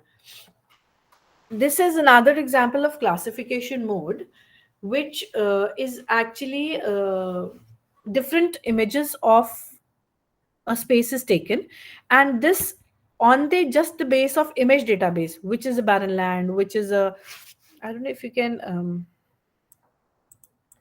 so here you can actually see that this is a bare ground, there are buildings, there are farmland. So it is basically sorted in terms of different categories that were given to to the system as a module. That and after that categorization, it is basically able to give us a result that what kind of urban land usage is actually happening. There was a study where this was done, and this method is several times used for the development. So this information is very important for urban planning and government policies making, while they monitor the urbanization. How is it happening, where is it happening? Recent developments in computers and remote sensing technologies have made substantial progress, resulting in readily available high quality high resolution remote sensing data. Now these data can be very critical sources for land use classification. Now in this particular study, scholars have focused on the land use scene based on the classification, that it is brown, so it is bare land, or if it is green, it is a green land. If there you could see some buildings, it is a built up area, so on. So this manual classification is almost not possible to do it, and while there are chances of flaws to happen while it is being done by the MI also. But what happens is that there is a difficulty in describing the detailed features of providing. So the system has already been given that input that if it falls, the area, the image picture has 80% of brown, it would be just a barren land. Or if it is having a more of structured spaces, it could be a built up area. So this is how the input is already given to the system, and it analyzes the type of land and the land usage pattern in the city. So then we will move to the benefits of this is that it is very easy to interpret the through images, and then it is very simplified to take out that what kind of relation is actually existing in between the two different systems. Now then if we talk about the complex relationship in between different things, so it is effectively capturing the pattern that is not even linear, but it is actually working on non-linear patterns as well in the nature existing, and then it is able to capture and then function on that. Then there is another one which says that we have very clear understanding of the data, and then we are able to further analyze for the decision making. While decision tree is a smaller part, but very precise, the forest is more robust. So the chances of ignoring smaller issues or errors is eliminated, while in the decision tree you are able to actually figure out the smaller issues or lapse of the data if it is not there. Then if we talk about the scalability again, the scalability of this is again very huge, and it can take immense number of data from the satellite and sort it in an extensive data collection. It is able to process that information um, and accommodate the growing demands of the modern data driven application. It is able to adapt to the technology with time. At the same time, if we have some challenges also, where if there is immense data, the decision tree is unable to if there is a slight change in the input, the decision tree is unable to actually handle to those input data, and it might lead to error in the output if the input is actually in a little incorrect way, or in a little slight variation basically. Then again we say that overfitting is that where you can actually dealing with the complex and the very noisy data, because every time we collect different data, there are sometimes which is not exact data while they're a little noisy. So what happens is that this system actually loses its ability to generate new and unseen data. It is not equipped to cater to the new data every time. You need to do it again. It cannot adapt with the real world scenarios. Then if we talk about the computational demands, again there is a problem that you need to sometimes additional data, if you want to input, you will have to do it manually. It doesn't take it. The module is already trained to do it in a specific way. It will keep doing that way only. There is no way of redoing it. I mean, there is no way of manipulating it until unless you redo the entire prediction. Then next one is the time series, where we are actually assessing the data with the time. Let's say if we are assessing a traffic congestion on a specific road throughout the day. So we have a data of 9, 10, 11, 12. We have the data of the entire day for the entire month, and we are able to actually analyze that which time of the day the traffic is immense. So if at all a road widening project comes up, how much is the maximum traffic that is to be catered, and we need to widen the road to up to what level. So this time series analysis actually happen in stages. Now how does it happen is that, let's say, one example we have taken is that population growth over the period of time versus the travel time of the different groups. So it was actually studied that the larger population was actually moving in and around with what time period and what was the congestion problems which the city was catering to, while smaller cities, there was a decline in the traffic because people were also migrating to the bigger cities or urban cities. Another time series analysis that was being done for air quality index, where they're actually actually calculating the air quality with the different pollutants that are available in the air. And then they are assessing that which time of the month the air pollution is higher, and when they have to be actually equipped with taking care of this air quality, and what measures are to be taken for this level of air pollution in the coming future. So they establish a mechanism to identify the high peak of the air pollution. They're also able to see the particulate concentration, that at what period of time how is the air uh, actually air index quality is actually deteriorating or improving, which time of the year, which season it is actually. And this helps them actually predict that at one what point of time basically um, they should expect a deterioration in the air quality. A similar study was done for Delhi as well, when the air quality was dropping during Diwali season, and it was predicted that the wind from the northerly winds are actually one of the main reason for the drop of the air quality, since there was a farming issues happening in the Punjab. So then what is the role of AI in this prediction of time, and how is actually AI boosting the powering the analytics? So basically it is analyzing that market data, and it is able to forecast that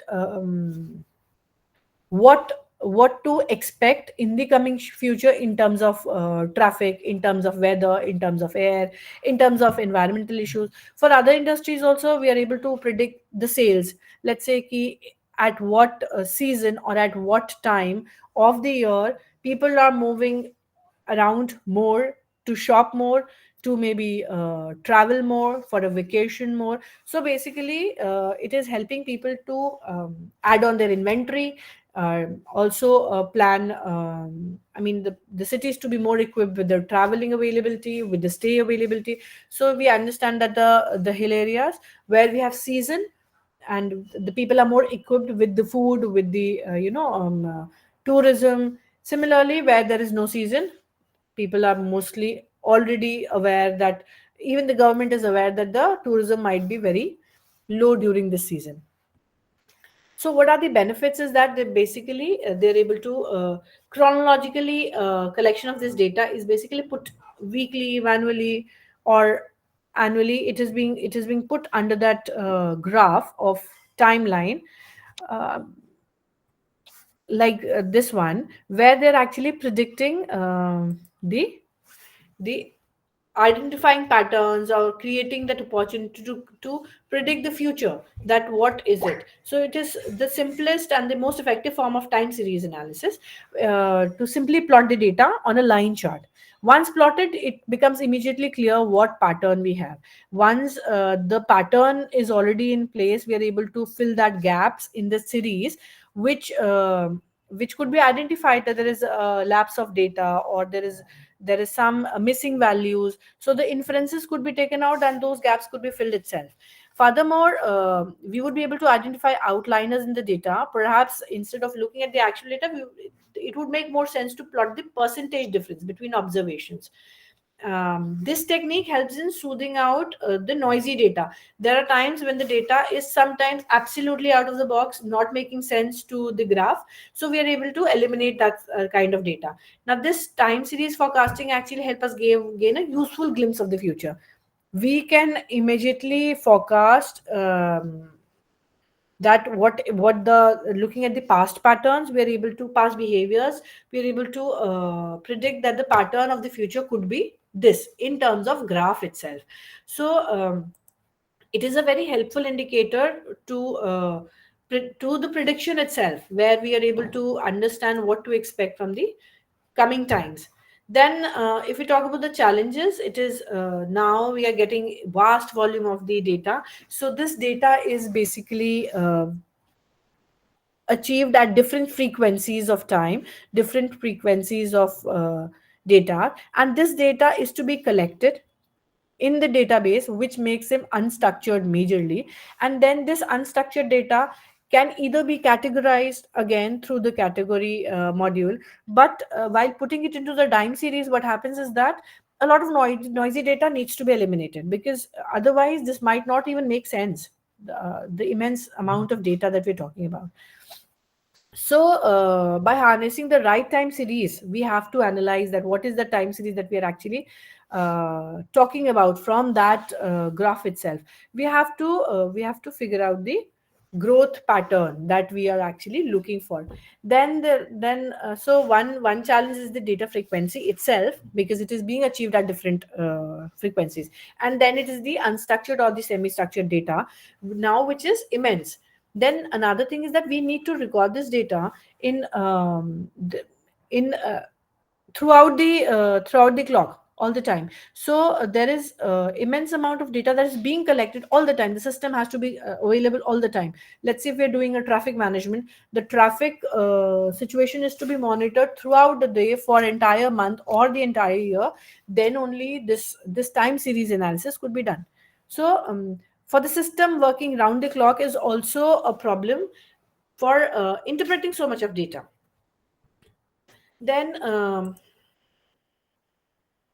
we will talk about this AI powering predictive analysis. How is AI actually helping us to predict it? So, a lot of machine learning algorithms and models that learn from data over time, these models are trained on historical data, so that we are able to identify the patterns and the growth graphs. So, once these modules are already given the input and they're trained to evaluate the algorithms, they are basically able to make the informed estimations or the solid estimations and the predictions.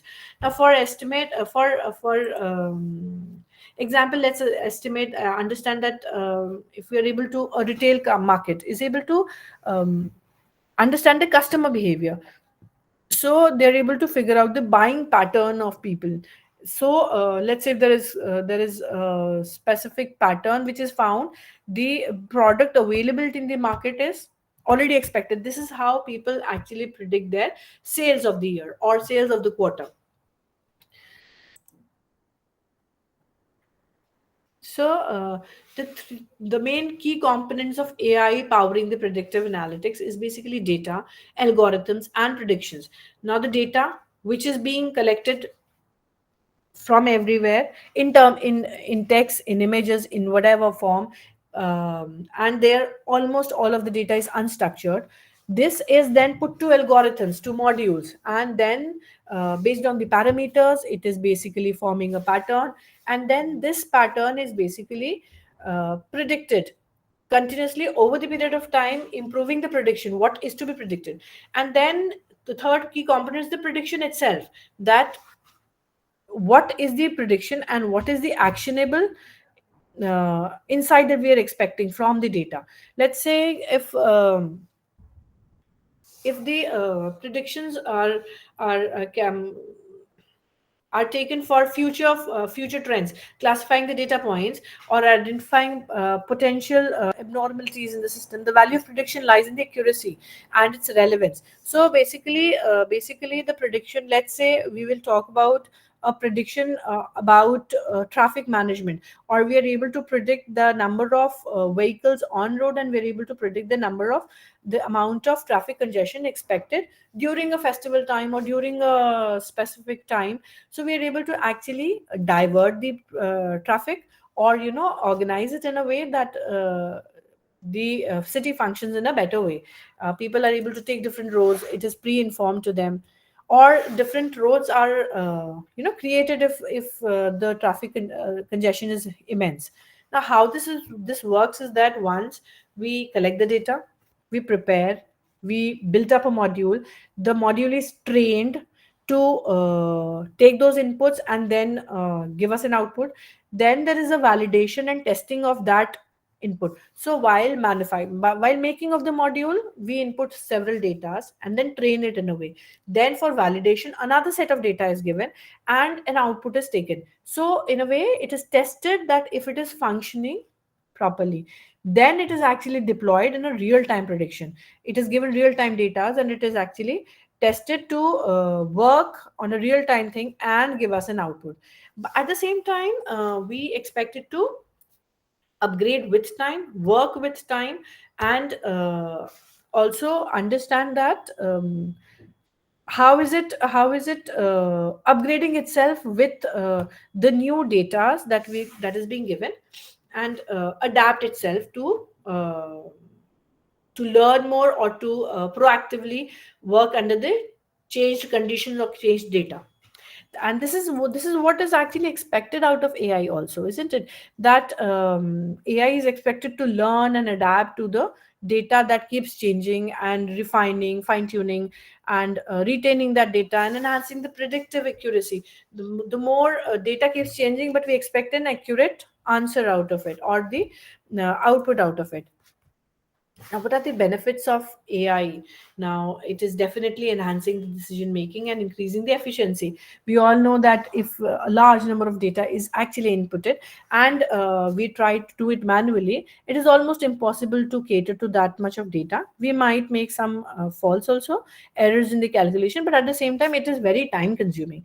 While if we put it into a AI system, what it is doing is it is basically quickly doing it, and also with the efficiency. So this efficiency is actually translated to the system also. If we are getting predictions with an efficient way, we are able to translate this to human efficiency, where the work or the operations are functioning in a more efficient way. So similarly, we are able to predict what is the risk that is expected to come. Maybe it could be related to the finance, to the economy, to um, healthcare system. Different risks could be managed. Then there is another thing is that there is a personalization of opportunities, where people can actually predict, as we spoke about the sale of exotic flowers due to making of this Zever airport. So this is basically personalization opportunity, where people are able to predict that if this happens, we are able to create a new business module, we are able to sell something, or we are able to develop an e-commerce or retail something, and create a business strategy out of it. And then comes a future trend prediction, where we are able to predict the future market trends or the customer behavior, or where the long term needs of the occupants of the users is actually analyzed through these analytic modules. And another way is, then if we talk about challenges, these challenges are, one is the quality of data of different frequencies, of different typology, and the quantity, which is vast quantity of data that is being collected all throughout.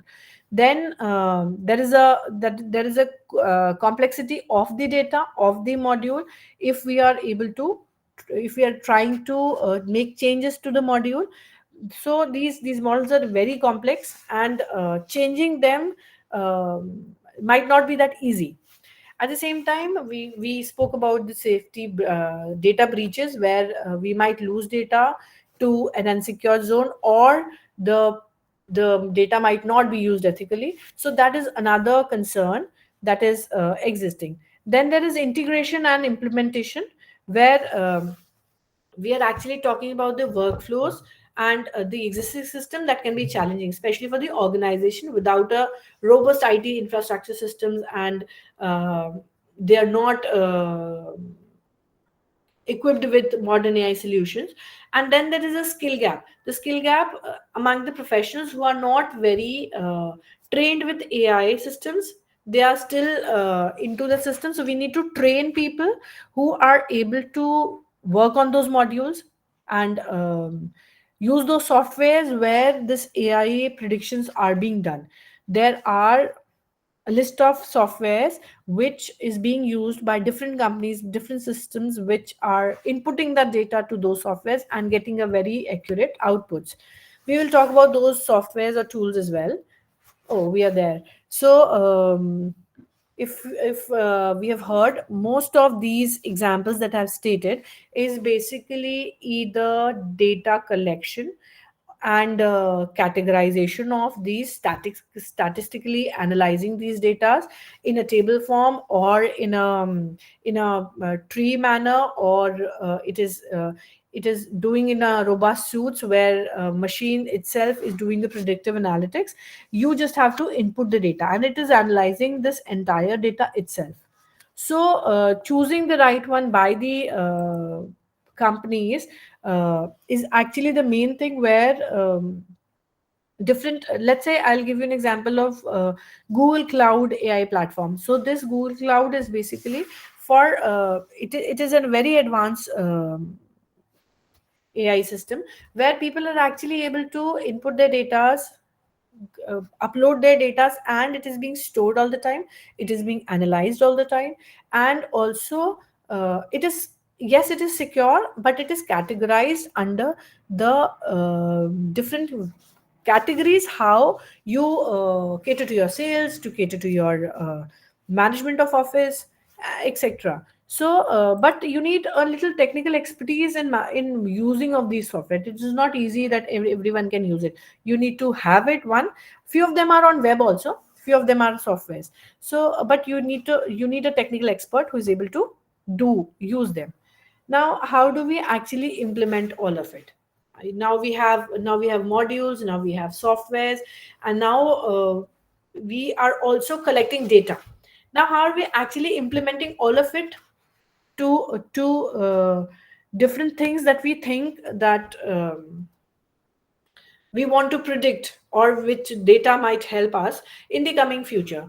So one is we have to define what is the output that we are wanting, the expected category of it, identify our case, and then there has to be a team who is actually the entire collaborative team who is actually from different domains but is at the same time working together in the same context, to the same technical requirement, and then trying to get the output. Then the data is collected, prepared, categorized. It is you select the right module or the right uh, tool or website under which this data is actually uh, is to be put. Then you have to build up a module, train it, and then you have to evaluate all of your data. You have to input all of your data, test it, and after the testing we keep entering the data and validating it through our different outputs, to expected outputs. Then this is then integrated to the business processes where we actually use it. And then once it is actually integrated, it is only maintained and monitored, and expected outcomes are all the time taken out. So this basically develops a change in the management plan. How do you manage your work, how do you manage your business? For every different industry, for healthcare, they're managing patients, then and the retail is actually managing their sales. Similarly, urban planning, they're managing the urban growth at what places, and this is how we are able to develop the infrastructure in a planned way, that what should be done at what time, and what is the prediction of the migration of people or urban growth, which this module needs a continuous improvement and upgradation with the time, so that we are able to keep up uh, the time with the city growth. So this implementation has to be careful, it has to be done throughout, and it has to be um, it has to be in a collaborative way, where everyone from different industries, not just infrastructure, are actually inputting to transform this journey, and also to establish that how this prediction is being used to create a better tomorrow. Now, what are the importance and usage of predictive analytics in city planning? Now, we'll talk about real time examples where this is being used and how this is being used. Now, urban planning itself is very complex and it is always evolving. At the same time, predictive analytics parallelly is another world where it is collecting so much of data, analyzing so much of data, and then putting it to use. So, in terms of location, in terms of people, in terms of data, in all terms, it is collecting data and putting it under different modules. Now, how do we actually find out that which is the right way to plan a city for the future? One is land use planning, where the traditional approach was always to analyze through satellites where urban growth is going on, where are people shifting, what is the infrastructure development plans. But when AI came into picture, what actually happened is that um, we are able to forecast the upcoming need, the upcoming growth of people at a particular area. As we spoke about Zevar Airport or even Greater Noida, it was actually predicted that the number of occupants that might shift to that particular area, and this is how the urban planning was actually done. The growth was. Next is transportation planning, where we need to have better roads or wider roads or better connecting routes or smarter routes. I mean, it is not just the existing one, it is the development of new ones. Or let's say there is a new Bombay Gurgaon highway that is being connected. So this was already predicted that we might need that road. So if we talk about the public transportation, its efficiencies with the city, we have to understand with the high demand of transit services that is required by the city, the number of people that are traveling and the congestion that is expected near at a particular place or in the city or an urban place. So this is to be already predicted, and then this is how it is actually to be done. Similarly, the metro lines were designed predicting those navigations, that which is the best route to be connected first and in which way. So this is what they analyze, the navigation of the city. Next is infrastructure planning, where we build the smart cities. Now smart cities is one way is energy efficient. It is optimizing the usage of water, energy, uh, resources at one way. Parallelly, the resources are to be allocated to different places. What is the energy requirement is one thing, and how much is to be used is another thing. So now this data is actually converting this data to a predictive module, where we are able to figure out the essential facilities that are required for the city. This results in more sustainable city, more well organized city for the residents, for the users and the occupants, where we are minimizing the wasteful waste coming out of the city waste itself, the waste water, and how are we, managing the entire city in itself as a entity in itself. Then next is environmental impact, where we were talking about the pollution, we were talking about potential risks. It could be flood, it could be heavy rainfall, it could be heavy wind, it could be different impact of different things onto the environment, onto the city. So we are basically all the time analyzing the environmental data, and we are able to assess the potential environmental risk, so that with that evaluation, with that prediction, we are able to proactively take measures to save it, or save the negative impact on the ecosystem uh, of our earth, so that we are able to have more sustainable growth.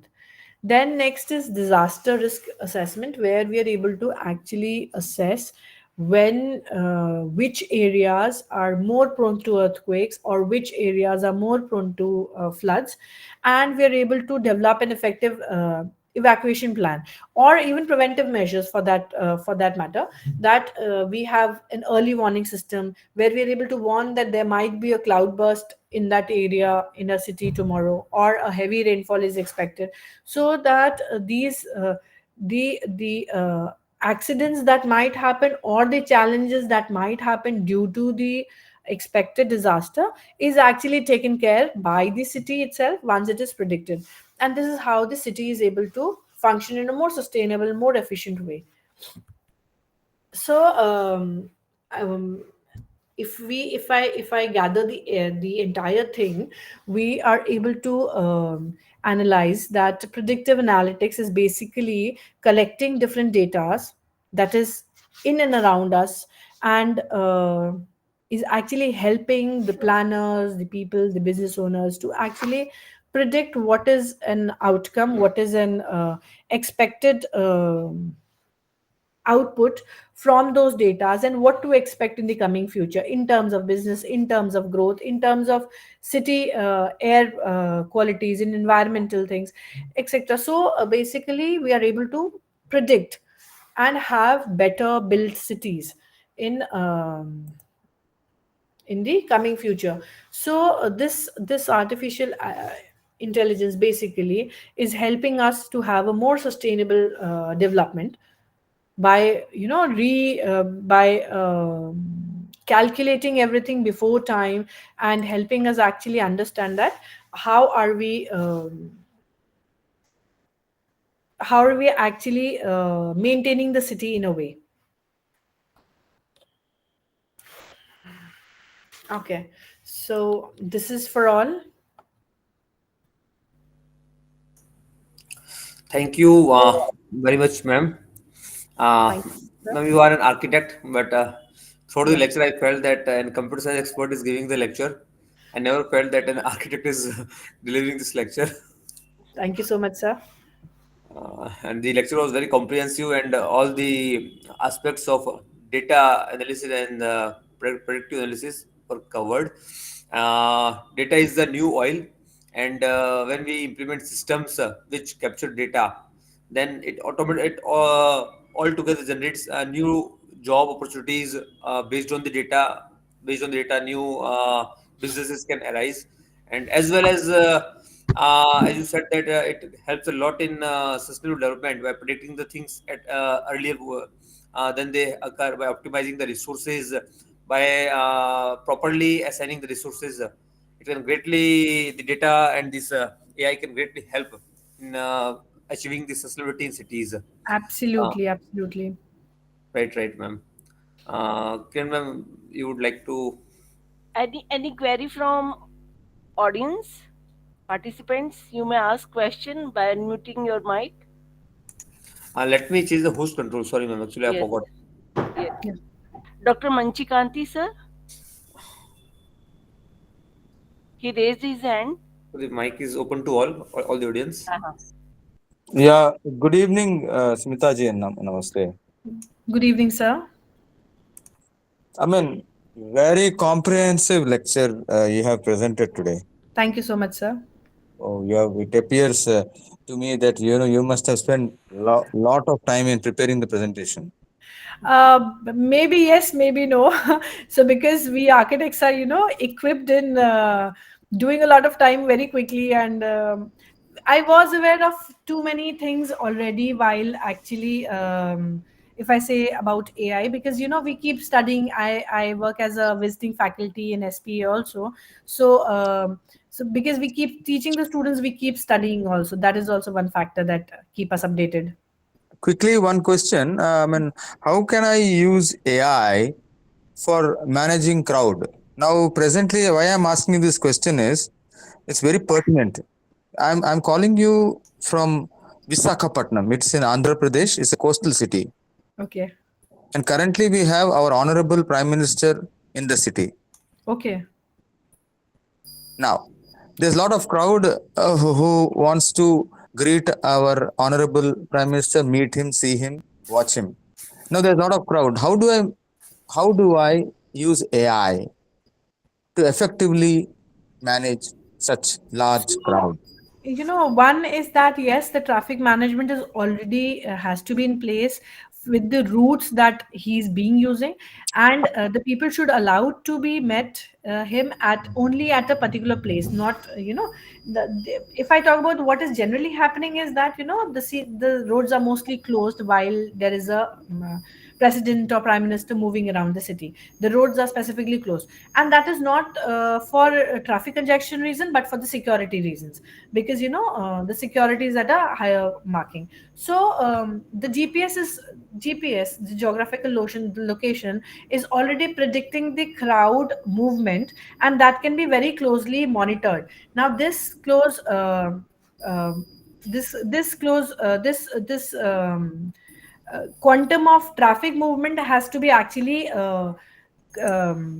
closely watched and then controlled for if you see a huge traffic moving towards the area where the president is actually addressing the crowd. So the traffic congestion is to be intimated to the police or to the traffic management people that we need to close that road for the timings so that the immense traffic is the road is partially closed. So this is all done through the traffic management system. They can actually do it all the time while the city is functioning. There are many equipments, like let's say even through drone they can block the areas if they see a lot of people moving around, and so on. Great. Thank you. Thank you, sir.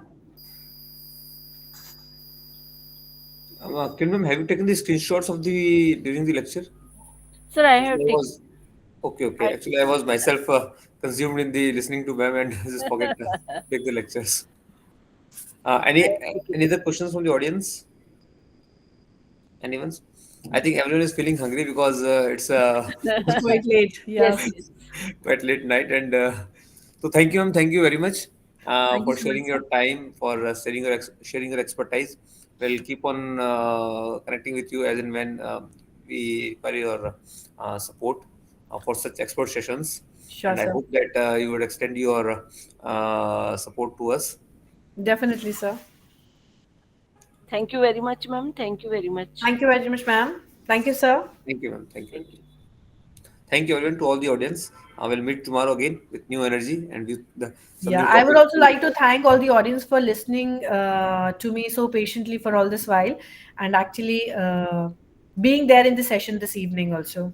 Thank you so much. Yes, ma'am. Thank you, ma'am. Thank you very much. Good night. Good Good night. night.